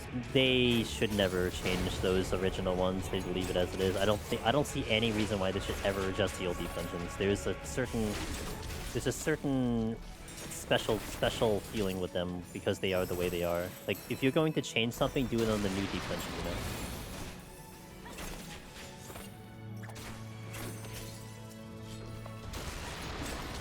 He was not at a great time for NA, so I can't blame you for the exhaustion. Well, actually, it wasn't so Baxerd. It wasn't so much the time for the live letter. That's whatever. I woke up at like 6 a.m. I kind of went back to sleep because I'm like, is my power here? And like my power wasn't there, so I'm like, okay, I'll just wake up at like 6:45, which was 15 minutes before live letter. I got a tiny bit of nap. Live letter started at 7 a.m. I hopped off at about 8:30 a.m. to shower up and everything. And ever since like 9 a.m., I've been out of the house the entire day. I got like a little break before I had some dinner. And then I basically had been out again, and I didn't get home till like 10. And then like 9:45, and then I popped stream open. Like it's been a long day, so it wasn't because of light. It was like everything else I had to do today, so it's just long. But it's things I had to do, and it was important to get done. So not complaining. I wanted to stream, and I'm really happy I'm streaming. So yeah, it's just how I'm feeling. Water's really wet. Is it really wet, or is it like partially wet? People always complain about something being too grindy, not grindy enough. There's no winning when it comes to these things. I will say, Square Enix Final Fantasy XIV RNG is certainly a unique RNG. I'll give them that argument. Because, you know, the thing that always perplexes me, if anyone has ever done matchmaking in PvP, whether it's good old Feast or even Crystal Conflict, I never understood how you can queue for an hour straight and run into the same people in the same team. Over and over and over. Like, you should be able to shuffle people around. You get other people from other pools. You should be running into different people. But no, you run into the same people and on your team too. And that is just time and time again, that's always what happens. And it always perplexes me why that matchmaking is the way it is. So, yeah. RNG is still RNG, but it's still very weird that something is just... That's just the way it happens, you know? There's no way to 20% chance, no way in hell. I mean, I get you, Stode, but I'm pretty sure he's like looking at the code and it just says 20%. Now, again, there could be other factors that are coming into play that maybe they don't talk about. Which is fair, but like, I don't know, like, you know, I think like the way, like to me, the way he said it was like, I'm looking at the source code and it says 20%. I don't know what to tell you. Like that's what I interpret it as. But of course the going Final Fantasy XIV joke is like, well, 95% gathering means I'm going to hit that 5% 90% of the time. Like it's, and everyone knows this. Like it's just a thing that the community knows, that you don't trust 95% when you should. half the time it fails. like it's just weird. That's just it's a Final Fantasy 14 thing. But you know, it's a fair question why they don't believe in the drop rate. Let me scroll up. I went on tangents. Hold on. I do kind of hope PT makes Steel slightly more useful for some enemies. For Steel Valley and EO kind of is whatever in most cases. I agree. I do hope more palms have to become more useful, period.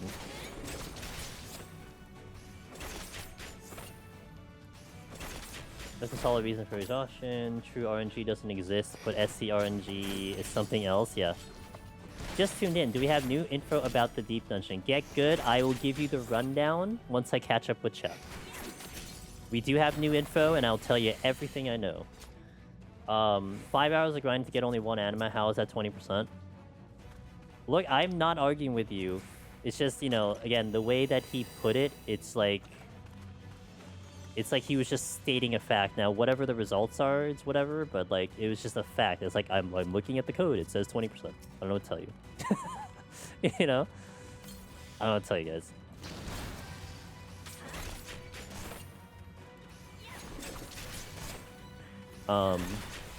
You don't actually do that many Cs in 1 hour, so 20% is actually pretty slow. Could be a way to look at it. RNG is weird and feels different than its true RNG. That's what I hear from the 20% too. Entirely possible there's another factor he overlooked. Well, like I said, it's like the PvP matchmaking. Tell me why I get queued into the same people over and over when it's supposed to be random. Like, that didn't make no sense. I got my first 17 animals in about 15 hours. And it took another 15 to get my last one. Yeah, I heard that last one, hottest, was always the tough one. No matter what it was that final one.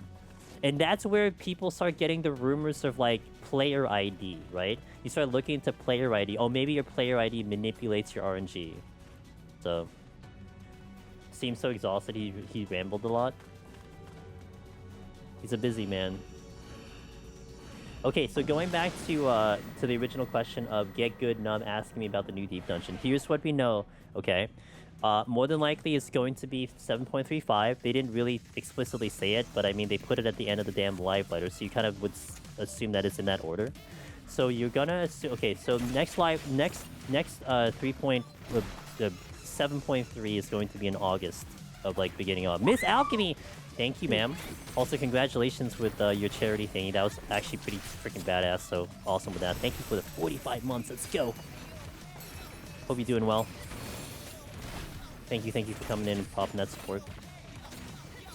7.3 is going to be first or second week of August. I would say more second week than first week, but whatever. Why thank you? Yeah, I'm very excited. It's full of fairies and pixies. Deep Dungeon 4 would show up in October if we were to guesstimate. So October is what you're looking at.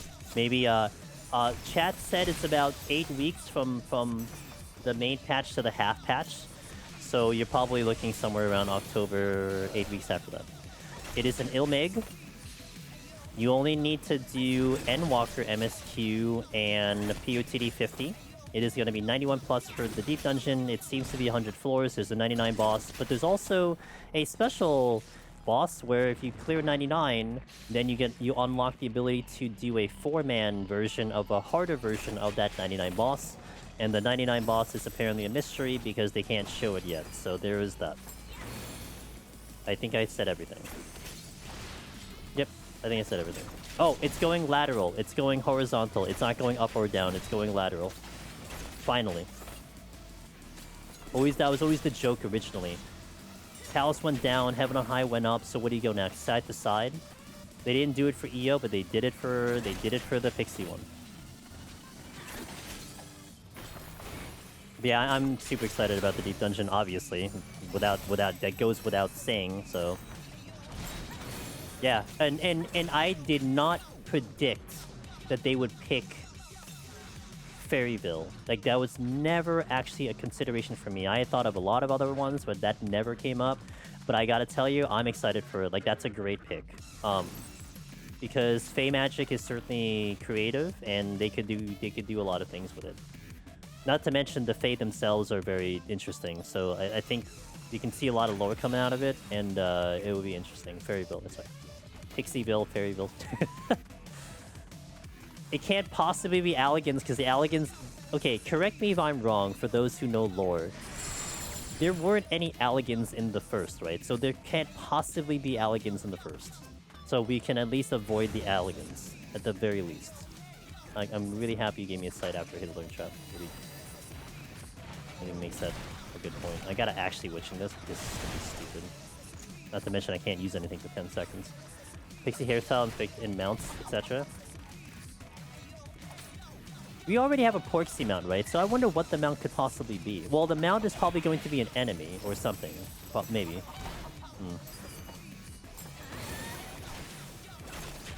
I just want to see palms besides Pixie language. Based on the Pixie language. Is there any lore reason why my VTuber model is a Calico Cat? It's a Bongo Cat. And not really. It was just a cool emote that we kind of made bigger into the VTuber, because I didn't have any other option I wanted to pick, or it wasn't creative enough, and it's nice enough, cooler, you know. Let's abuse that mimic that always abuses us in Deep Dungeon. I guess that's lore, I suppose.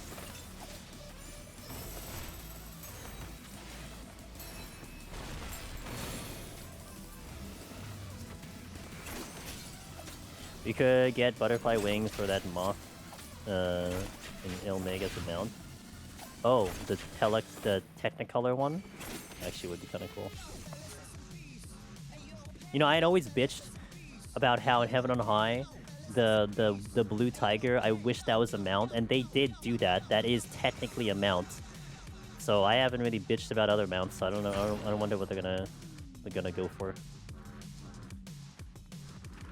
Maybe Chimera. Maybe we get the infamous Chimera mount that doesn't exist yet. Or the one that I've always been wanting was a Mimic mount. That's the other one. I went the wrong way. Well, just the absolute wrong way. The Mimic mounts? Ugh.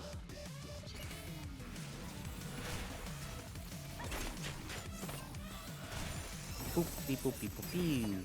Boop, boop, boop, pew.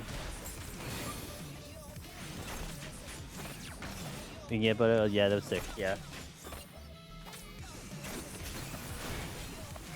Are you staying on top of the Mimic, or will you get eaten by Mimic? We're on top of the Mimic, banging its head, and seems happy. If there's a Mimic mount, I'd never use anything else. Look, my whole idea for the Mimic mount, and because they've already created the base for this, right? If you guys have seen the Snowman mount that they released a bit ago, where like if you're stationary, you're a snowman, and then when you move, you take the top, you know, you hold the head up and you start moving around. That's how I envisioned the Mimic mount. When you're stationary, you're just a freaking chest, and when you move around, you're in the chest, and the mouth opens up with the teeth, and you're just hanging inside there, like sitting on its tongue or something. Absolute perfect Mimic mount. I can't design it any better. Just have to make it. That's it. I would use that over Ozma, and I have never changed my mount since I got Ozma. That would be the one time I would change my mount. What Super Pink Pillow said, exactly. What the frick? Okay. Yeah, Giga Chimeras the next Deep Dungeon. I hope they bring back the glory of the OG Chimeras, where they can't decide what they're gonna do, and they're just gonna do whatever they want. Yo, The Rock, thank you for the follow. Because that was the most upsetting thing in EO for me, was that the Chimeras had a rotation. What? Chimeras don't have rotations. They just exist and do whatever they want. That's the essence of a Chimera. Unleash them in Pilgrim's Traverse. Let them just do whatever the hell they want. Give them 8 abilities and just be like, okay, pick one. That's all you need to do. It doesn't need to be any more complicated than that. The Deep Dungeon does have lore tied to it, so it's related to whatever history was first. Yes, and not to mention, Go Not Gently, that's probably why the boss is a big mystery. Because it's probably very lore related. to something. I mean, I'm not that great with the lore, especially with the pixies. Not that I don't know it, it's just it's been a while. So I'm sure probably someone figured it out, or whatever it's referencing, but...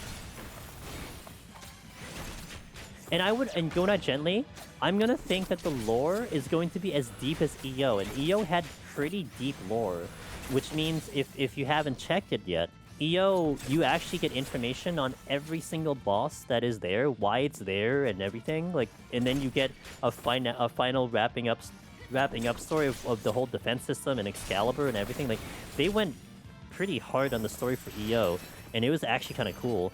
So I'm kind of expecting that level of storyline for Pilgrim's Traverse, that you would know, like all the bosses would tie into each other.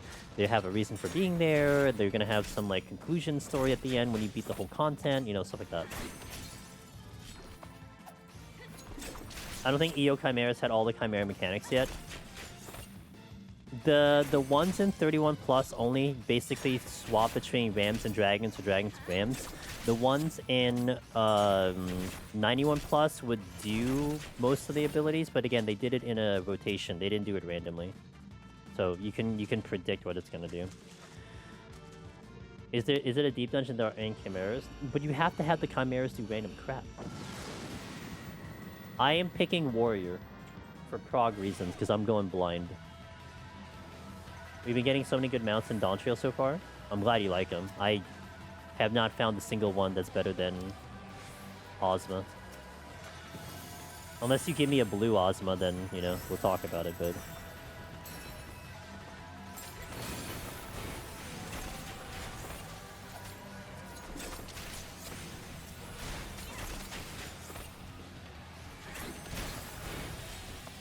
The new weapons are pretty. Oh god, I hope they are too.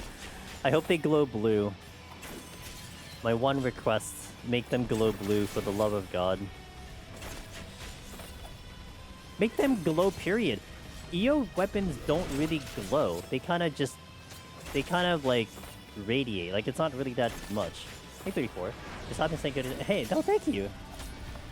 Okay, you're congratulating me for the deep dungeon. I did absolutely nothing but exist, but I'd take it. Not, what do you mean not blue? That's a bannable offense. You can't tell me not blue. That's a sentence that doesn't exist in this channel. No. The relics can, okay, the relics, we have a blue relic. That's fine. But the deep dungeon weapons, they've been white, they've been yellow, they've been orange, and they've been red. They can be blue now. The relics already have a blue. It's the blue and purple for Endwalker, so I don't need another blue one. It's fine. I mean, I could use another one, but it's, you know. The PvP weapons glow red. Have you looked at the PvP weapons? They're red. They've been red for like 9 years. Because apparently they don't want to change it. They're just red. They have no other color. They're just red. Yeah, PoTD is also red too. Oh yeah, you're looking at it right now. Yeah, these are red, so... They're not bad. The PoTD ones are not bad.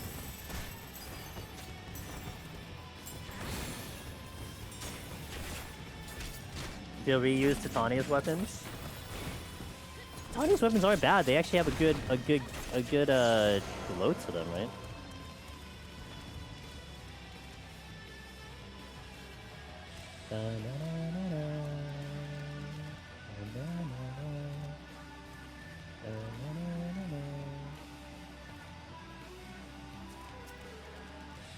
I think that's an elephant. That's a Toidle.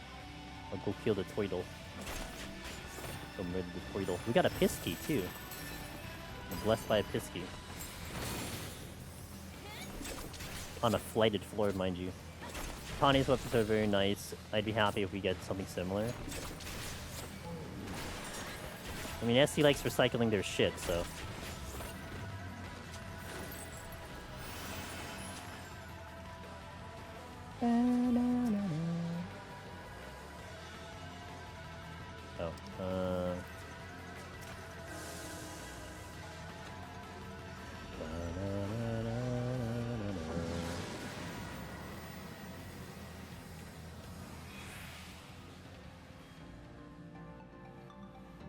Another Pulse 2 song you'll hear in Deep Dungeon 4. That's not confirmed, by the way. It's just I'm making an assumption. Actually, this song should 100% be in Pilgrim's Traverse. What the hell? Of course this song should be there. Duh, it's Lahi. Literally the same expansion. Okay, there's no way in hell this song isn't there, right? Especially if they are gonna put Pulse 2, this song has to be there.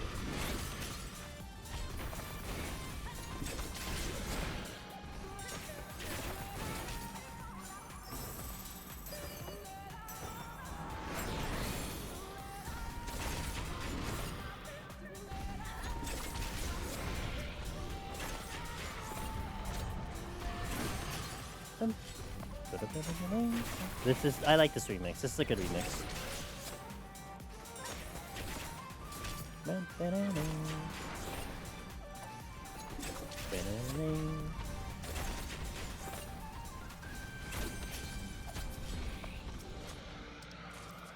Maybe they'll find... Yes, because it's not Alligans. That's it. It's just not Alligans. You know what? Bax, did you play Metaphor?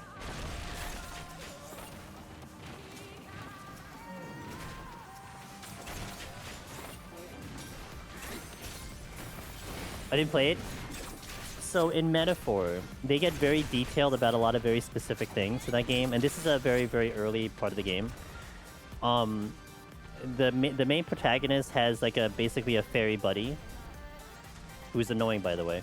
Anyway, he has a fairy buddy that goes with him, and as you play the game, there's no music, but they justify having background music because it's fairy magic. So the fairy does something like casts magic, and then you hear background music because it's fairy magic. Made me think of that because yeah, maybe we will have music in the in between areas because it's fairy magic. Oh, where the hell did you come from? Uh-huh. Pixie speakers, yeah. I'm gonna make a big stink if there's no music in between the floors. Post a rage clip on YouTube or something. Yo, what up, Elvis? Elvis, are you excited to dance with pixies? Are you excited to do fairy dances? I know that's something right up your alley. A man of culture.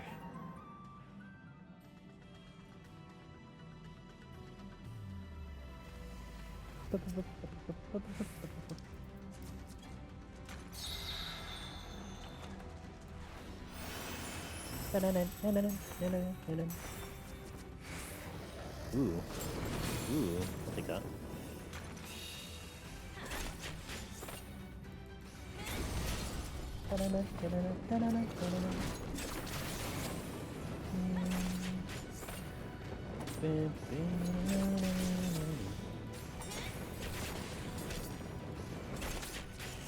Skitteen. Fairy folklore is actually more rad than just cringe butterflies.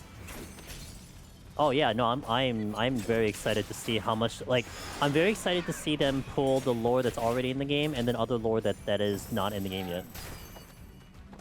What are my thoughts about Deep Dungeon and 7.3 in general? I'm excited for Deep Dungeon. I mean, you know, they didn't give us much if you really think about it. I mean, there's not much substance to what they showed, but I am excited about the area that they picked. I think it's a great pick. I'm kind of wishy-washy on that 99 boss. Not the actual 99 boss, the one for the harder version, because I kind of wish that's something that we can do solo. But I guess we'll see what happens. 7.3 in general, you're asking the wrong person, because I'm very picky on the content I do to begin with. And I am excited for the Alliance raid, and I don't care about anything else. Now, 7.3 is going to be interesting because you may get Deep Dungeon adjustments prior to Deep Dungeon coming out, like last time. So that's something that I would definitely take a big observation on. Because remember, when we walked into 6.3, not 6.35, 6.3, that's when they changed sustaining potions and also auto heal disable. Sustaining potions was a big change. Like, that is a fundamental change to the content, and they changed it. So people have been dancing around the idea of maybe they get rid of, you know, sustaining potions and like put it in duty action or do something with it. Or look, the one thing I'm curious about is that when you have Deep Dungeon 4, you're going to have 8 inventory slots that you have to now worry about. 4 potsherds and 4 potions. I've been crying for a universal sustaining potion at the bare minimum. So you may see changes in 7.3 for Deep Dungeon in preparation for Deep Dungeon 4. I'm excited for that. You hate that there's a 99... You hate that... You don't like the 99... I like the 99 boss. I hate that they spoiled it already, though. It's so weird because like they start off the whole live letter trying to explain what Deep Dungeon is, which is fair. So I'm sure not a lot of people do Deep Dungeon, and then they're like, oh yeah, anyway, the 99 boss. By the way, when you kill the 99 boss, it's like, oh, I guess there's a 99 boss. Okay, cool. Someone in chat joked earlier, what if there's a 98 boss? I'm like, oh, you know what? Fair. Maybe there's a 98 boss. We don't know about that one. Makes it much easier. See, what I want to have, man, Elvis, I think it comes down to that boss design. I want to look at a boss on a floor set and basically worrying about it the whole time. It's like Godfather. Like, I want to feel Godfather levels of anxiety getting into the boss. That, no, it's not a free victory. It's not a victory lap. You can have all the palms you want in the world, you still gotta execute, and that's what I want to feel. Bare minimum. But I don't think so, but I mean, that would still be nice. Yeah, the secret, yeah, and then the secret only, which is interesting, because they don't very rarely do secret-type reveals, and they did, so... It's the fact that 99 is taken away from the basic set. I can see what you mean. It does kind of lessen the challenge of the 4 set. Yeah, that's fair. Oh, Elvis. You know what we had suggested from YouTube, which I thought was a horrible, but also an idea I want to see. They said, what if we get the boss that does the tightrope mechanic? And I'm like, oh. That is bad. Also, it needs to be in Deep Dungeon 4. An extreme version of the tightrope mechanic. Imagine that's just one floor. You load into the floor, and it's just the tightrope. That's it. If it would be Godfather, you'd quit. Damn, Rip Elvis. Lost him forever. Feels bad. He was a good man. Never ever was angry once in Deep Dungeon.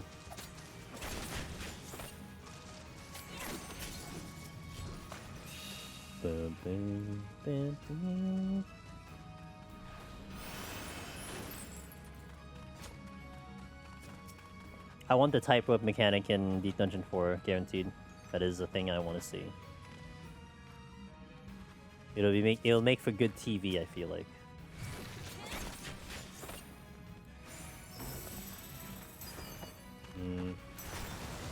I could get that clean. Godfather is one of the few issues I have with PoTD. Really, I like Godfather a lot.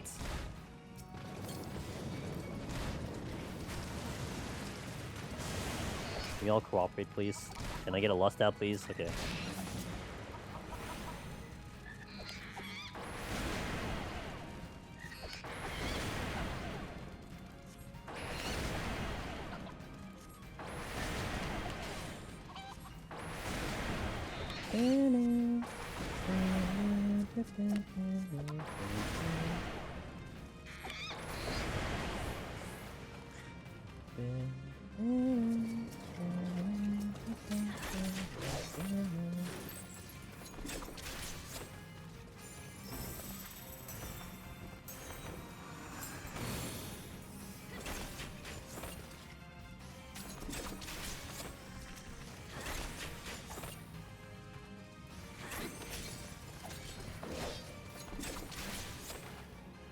Exodus there. I'm gonna get both of them.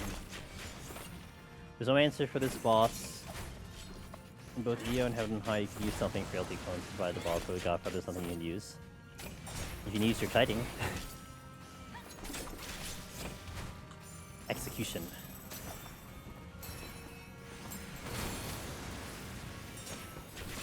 And I hear there's a reliable kiting strat that you don't die to the double attacks. That's going around nowadays. I think it's funny because the way you describe that, that's precisely why I like to fight. Like, that is the exact reason why I like to fight. Because you don't have an answer to it. You just have to execute. So I like to fight a lot because of that.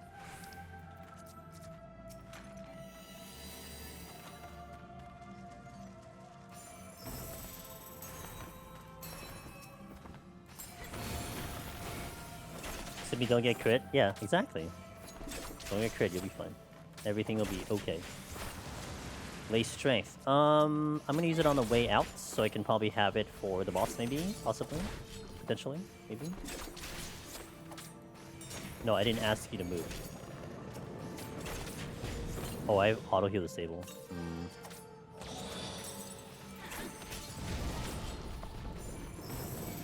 Godfather was super satisfying to get past the first time. But learning how to do it reliably on 13-hour run is not exciting to me. It's a waste of time. Same reason why I don't do the answer bar and here do the Behemoth. Okay, yeah, that's fair. I mean, look, not everyone's gonna like everything, right? So that's fair. Everyone's gonna have a challenge that is engaging to them, that they're going to like. I mean, you know, it's like the differences of people liking EO and not liking EO. Like, to me, EO, the challenge of EO is not engaging enough for me.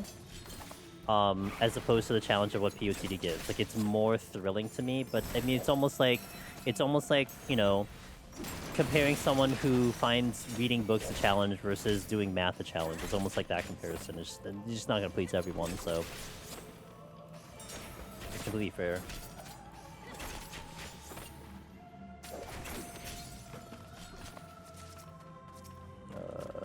Just save. No, I don't need to save. You need to acquire that strength at some point. Do this game. Oh, 2 Skatines. Okay, even better.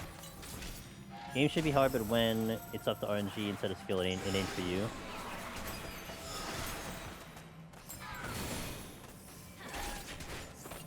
So would you say roguelites in general are not up your alley?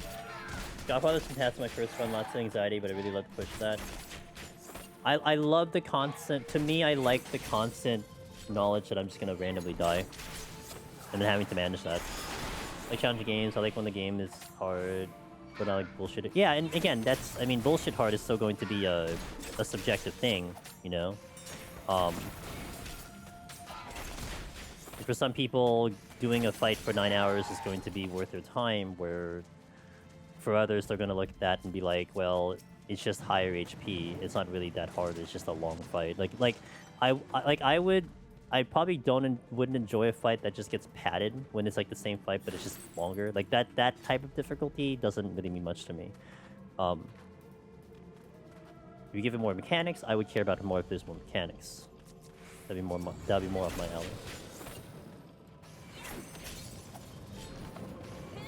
But then again, I also find doing Astro 150 for 25 minutes fun, so there is that. But Astro is Astro. I mean, it's in a different league than everything else.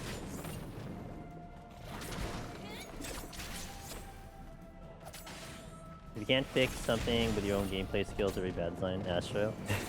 See, Astro to me is its own very unique challenge, and I appreciate that run to no end. Like, that thing taught me a lot of things about my ability to play this game.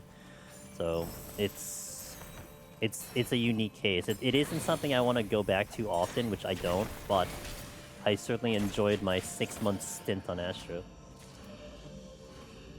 That was probably some of the most challenging PoTD I've ever done in the game. Of any job. I liked it a lot.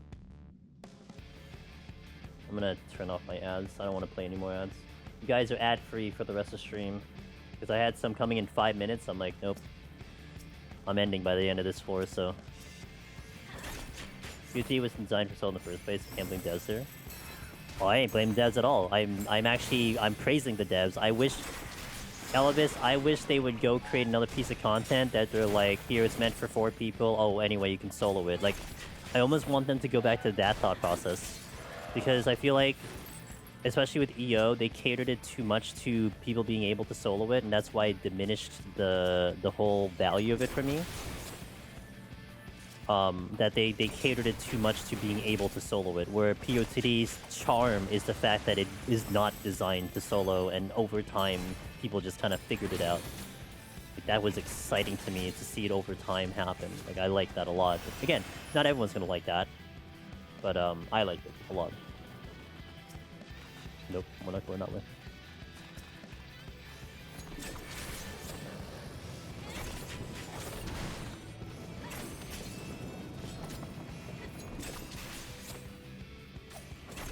You want them to go back to actually doing content? Well, Yoshi P called them out, man. They said they were getting lazy.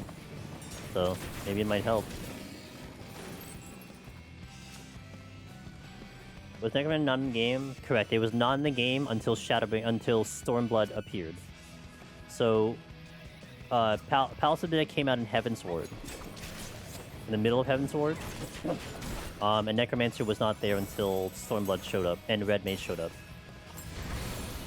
And that is something you can see, I think, per patch notes. That's just like, you know, hard evidence. You can just look at like the 4.0 patch notes, and I think you'll see that they added that stuff in. And not to mention, if you really want to dive into the history, not just the Necromancer title, when Palace of the Dead first released, you didn't have sustaining potions until Stormblood. So sustaining potions weren't a thing. And even further back, the idea that silver chests and landmines hit enemies did not exist in the first iteration of Deep Dungeon. They added that in shortly after. Why? I would still be curious to know why they added it in. Like, I don't know what prompted them to be like, oh, you know what? We should make these work. But that's just how it goes, so. I'm dying. Not ideal. Alright, boss time. And I can finally go to sleep. So, if you guys didn't know, I lost power yesterday because we had a really bad storm. We lost power from 6 p.m. to like 11 a.m. the next day. I had horrible sleep last night, so I'm kind of looking forward to being able to sleep a little bit today. And then waking up early anyway, because I gotta do something tomorrow. But whatever, at least I'll try to get some solid sleep today. I was always defending CBU, but the lack of content DP, what they did in OC content, and all my hope. Wow, you lasted pretty long, Elvis. I mean, I've been disappointed since 16, so I mean, you know, you lasted longer than I did.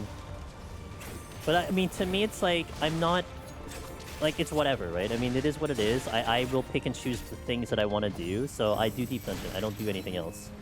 Maybe the occasional PvP.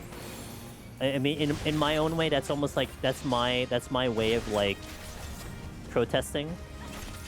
I used to do more in this game, and I don't.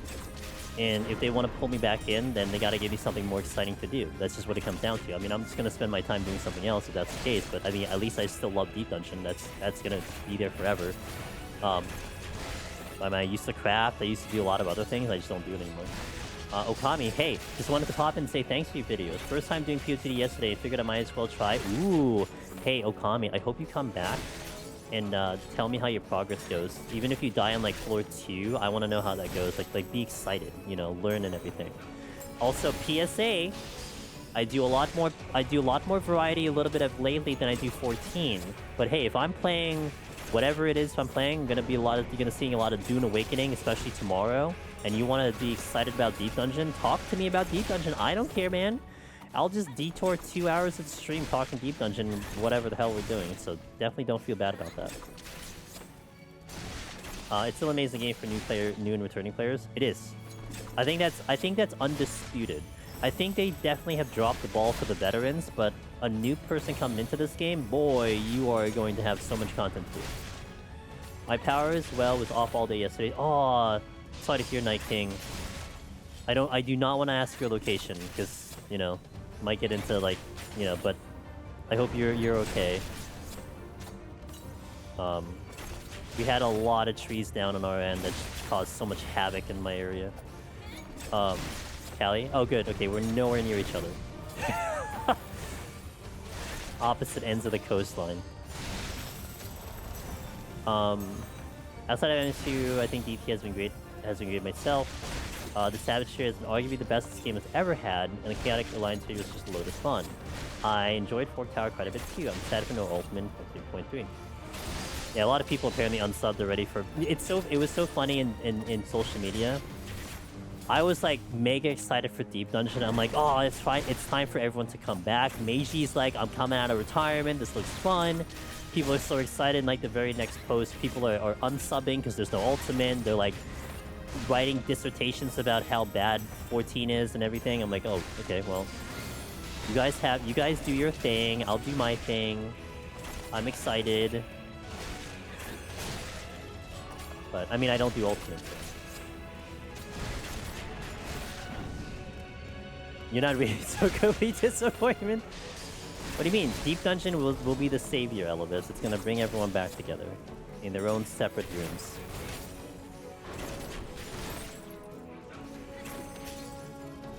Thanks, just got to 41 plus. Most stats so far was actually in the first iteration of this boss because stuff was too low. Yeah. This is a tough boss if you don't have any potions and everything. Especially on the level 30 version. It's a really annoying boss. Going back to history of Deep Dungeon, prior to sustaining potions, when sustaining potions did not exist, this was Heaven's Word.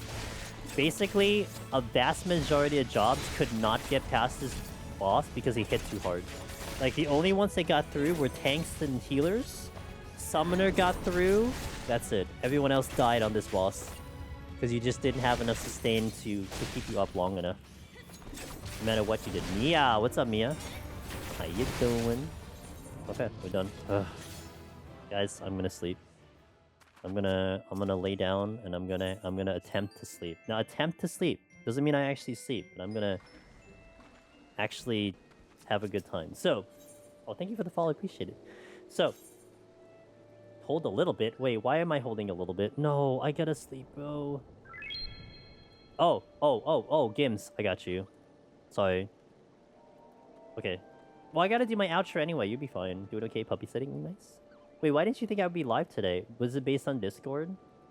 I got live... I said I was an hour delayed. I got live about an hour 15 later.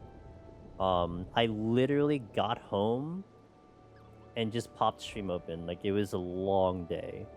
I did get power in the middle of the day, so we did get it back. But yeah, Discord games, if you want to just like check or something, I'll announce on Discord. I try to be very punctual if I'm gonna be late or if I'm gonna cancel, because it's important to me. Like, aside from the streaks and everything, it's important for me to make sure I communicate how I'm looking. Like, I don't want to just not show up on stream and I didn't say anything. So, but yeah, today we're like an hour late because I had to finish up stuff. But nothing went to bed. Oh, gotcha. Yeah, I was out. I did not get home until like an hour after my stream time. So, hey, glad you woke up. So, keeping your streak going. But yeah, Gims, I mean, I don't know if you use Discord. But yeah, definitely look at, like, if you want to just at least look at the announcements for that, just to keep there. But glad no Ultimate 7.3. I wish there was Criterion KI in there, but what do you think? Well, it looks like that boss thing might be kind of their Criterion-esque type of thing, Mia. I still kind of hope we can go in solo, but we'll wait for more details, right? Guys, this dancer run is going to be Monday, 3 p.m. Eastern. And I'm going to be on camera because we're going to showcase the next Tokyo Treat Box. So that'll be 3 p.m. Eastern. We go until we wipe. Hopefully I don't wipe on Behemoth. Tomorrow I am live, 9 p.m. Eastern, because we are going to be playing more Dune Awakening, which I'm really excited to do. So the variety days of Tuesday, Thursday, Friday, Saturday are going to be Dune Awakening. So tomorrow's Dune Awakening until I get bored of the game. So that's what we got. If you guys need the guides, they're all on the main YouTube channel. If you guys want to watch me play other games, the variety channel, we just finished posting. I think Deltarune is gonna post and finish very soon all 4 chapters I played at, and we recently played Tinkerlands and all that. So if you want to see me play those games, that's on the variety channel. The main channel has the guides and everything, and of course where we will post all the new Deep Dungeon stuff. And Discord, I've been advertising Discord. Guys, if you want a place to go for when Deep Dungeon shows up, we're going to be busy. And you don't have to chat, you don't have to converse, you don't have to participate. You can just park your ass there and then, you know, mine the Discord in August and October. So if that's something that you may think about. But we tend to go very hard. Like, we set up channels, we talk about a lot of things, so it might be good for you if you're looking for a solo Deep Dungeon Discord and community. So, but yeah, I'm going to sleep now. I'm tired. Thank you guys for joining me. I hope you had a good time. It was great talking with you all, updating you about the Deep Dungeon. Of course, you know, if I'm not playing Deep Dungeon, we can still talk about it. No worries there. But yeah, I appreciate you coming in. So, Vax to Gims, got your streak good. Wallen, Varman, yeah, I'm gonna sleep pretty good. Let me tell you. Let me go find someone to drop you off to. Let me see if there might be someone in the. Ooh, maybe. No. Let me scour the directory to drop you off somewhere. Let's see. Our buddy Quan is our buddy Quan is doing some 14. He might be reviewing the live letter. Do I want to go to Quan? No, let's go to... I haven't visited Ari Effect in a while. Let's go to Ari. Ari is a Deep Dungeoner, so they might be a little bit in the know about Deep Dungeon stuff. So if you want to talk Deep Dungeon with them, they actually had a pretty high score for Reaper. They were rank 1 at some point for Reaper Ether. I don't know if they are now, but they had a good score. And Ari does... I think Ari does focus a lot on achievement hunting at the moment. And they're doing, I think, Fork Tower, so we'll chill with Ari. See you guys later. Have a good one. Let's go raid. Good night.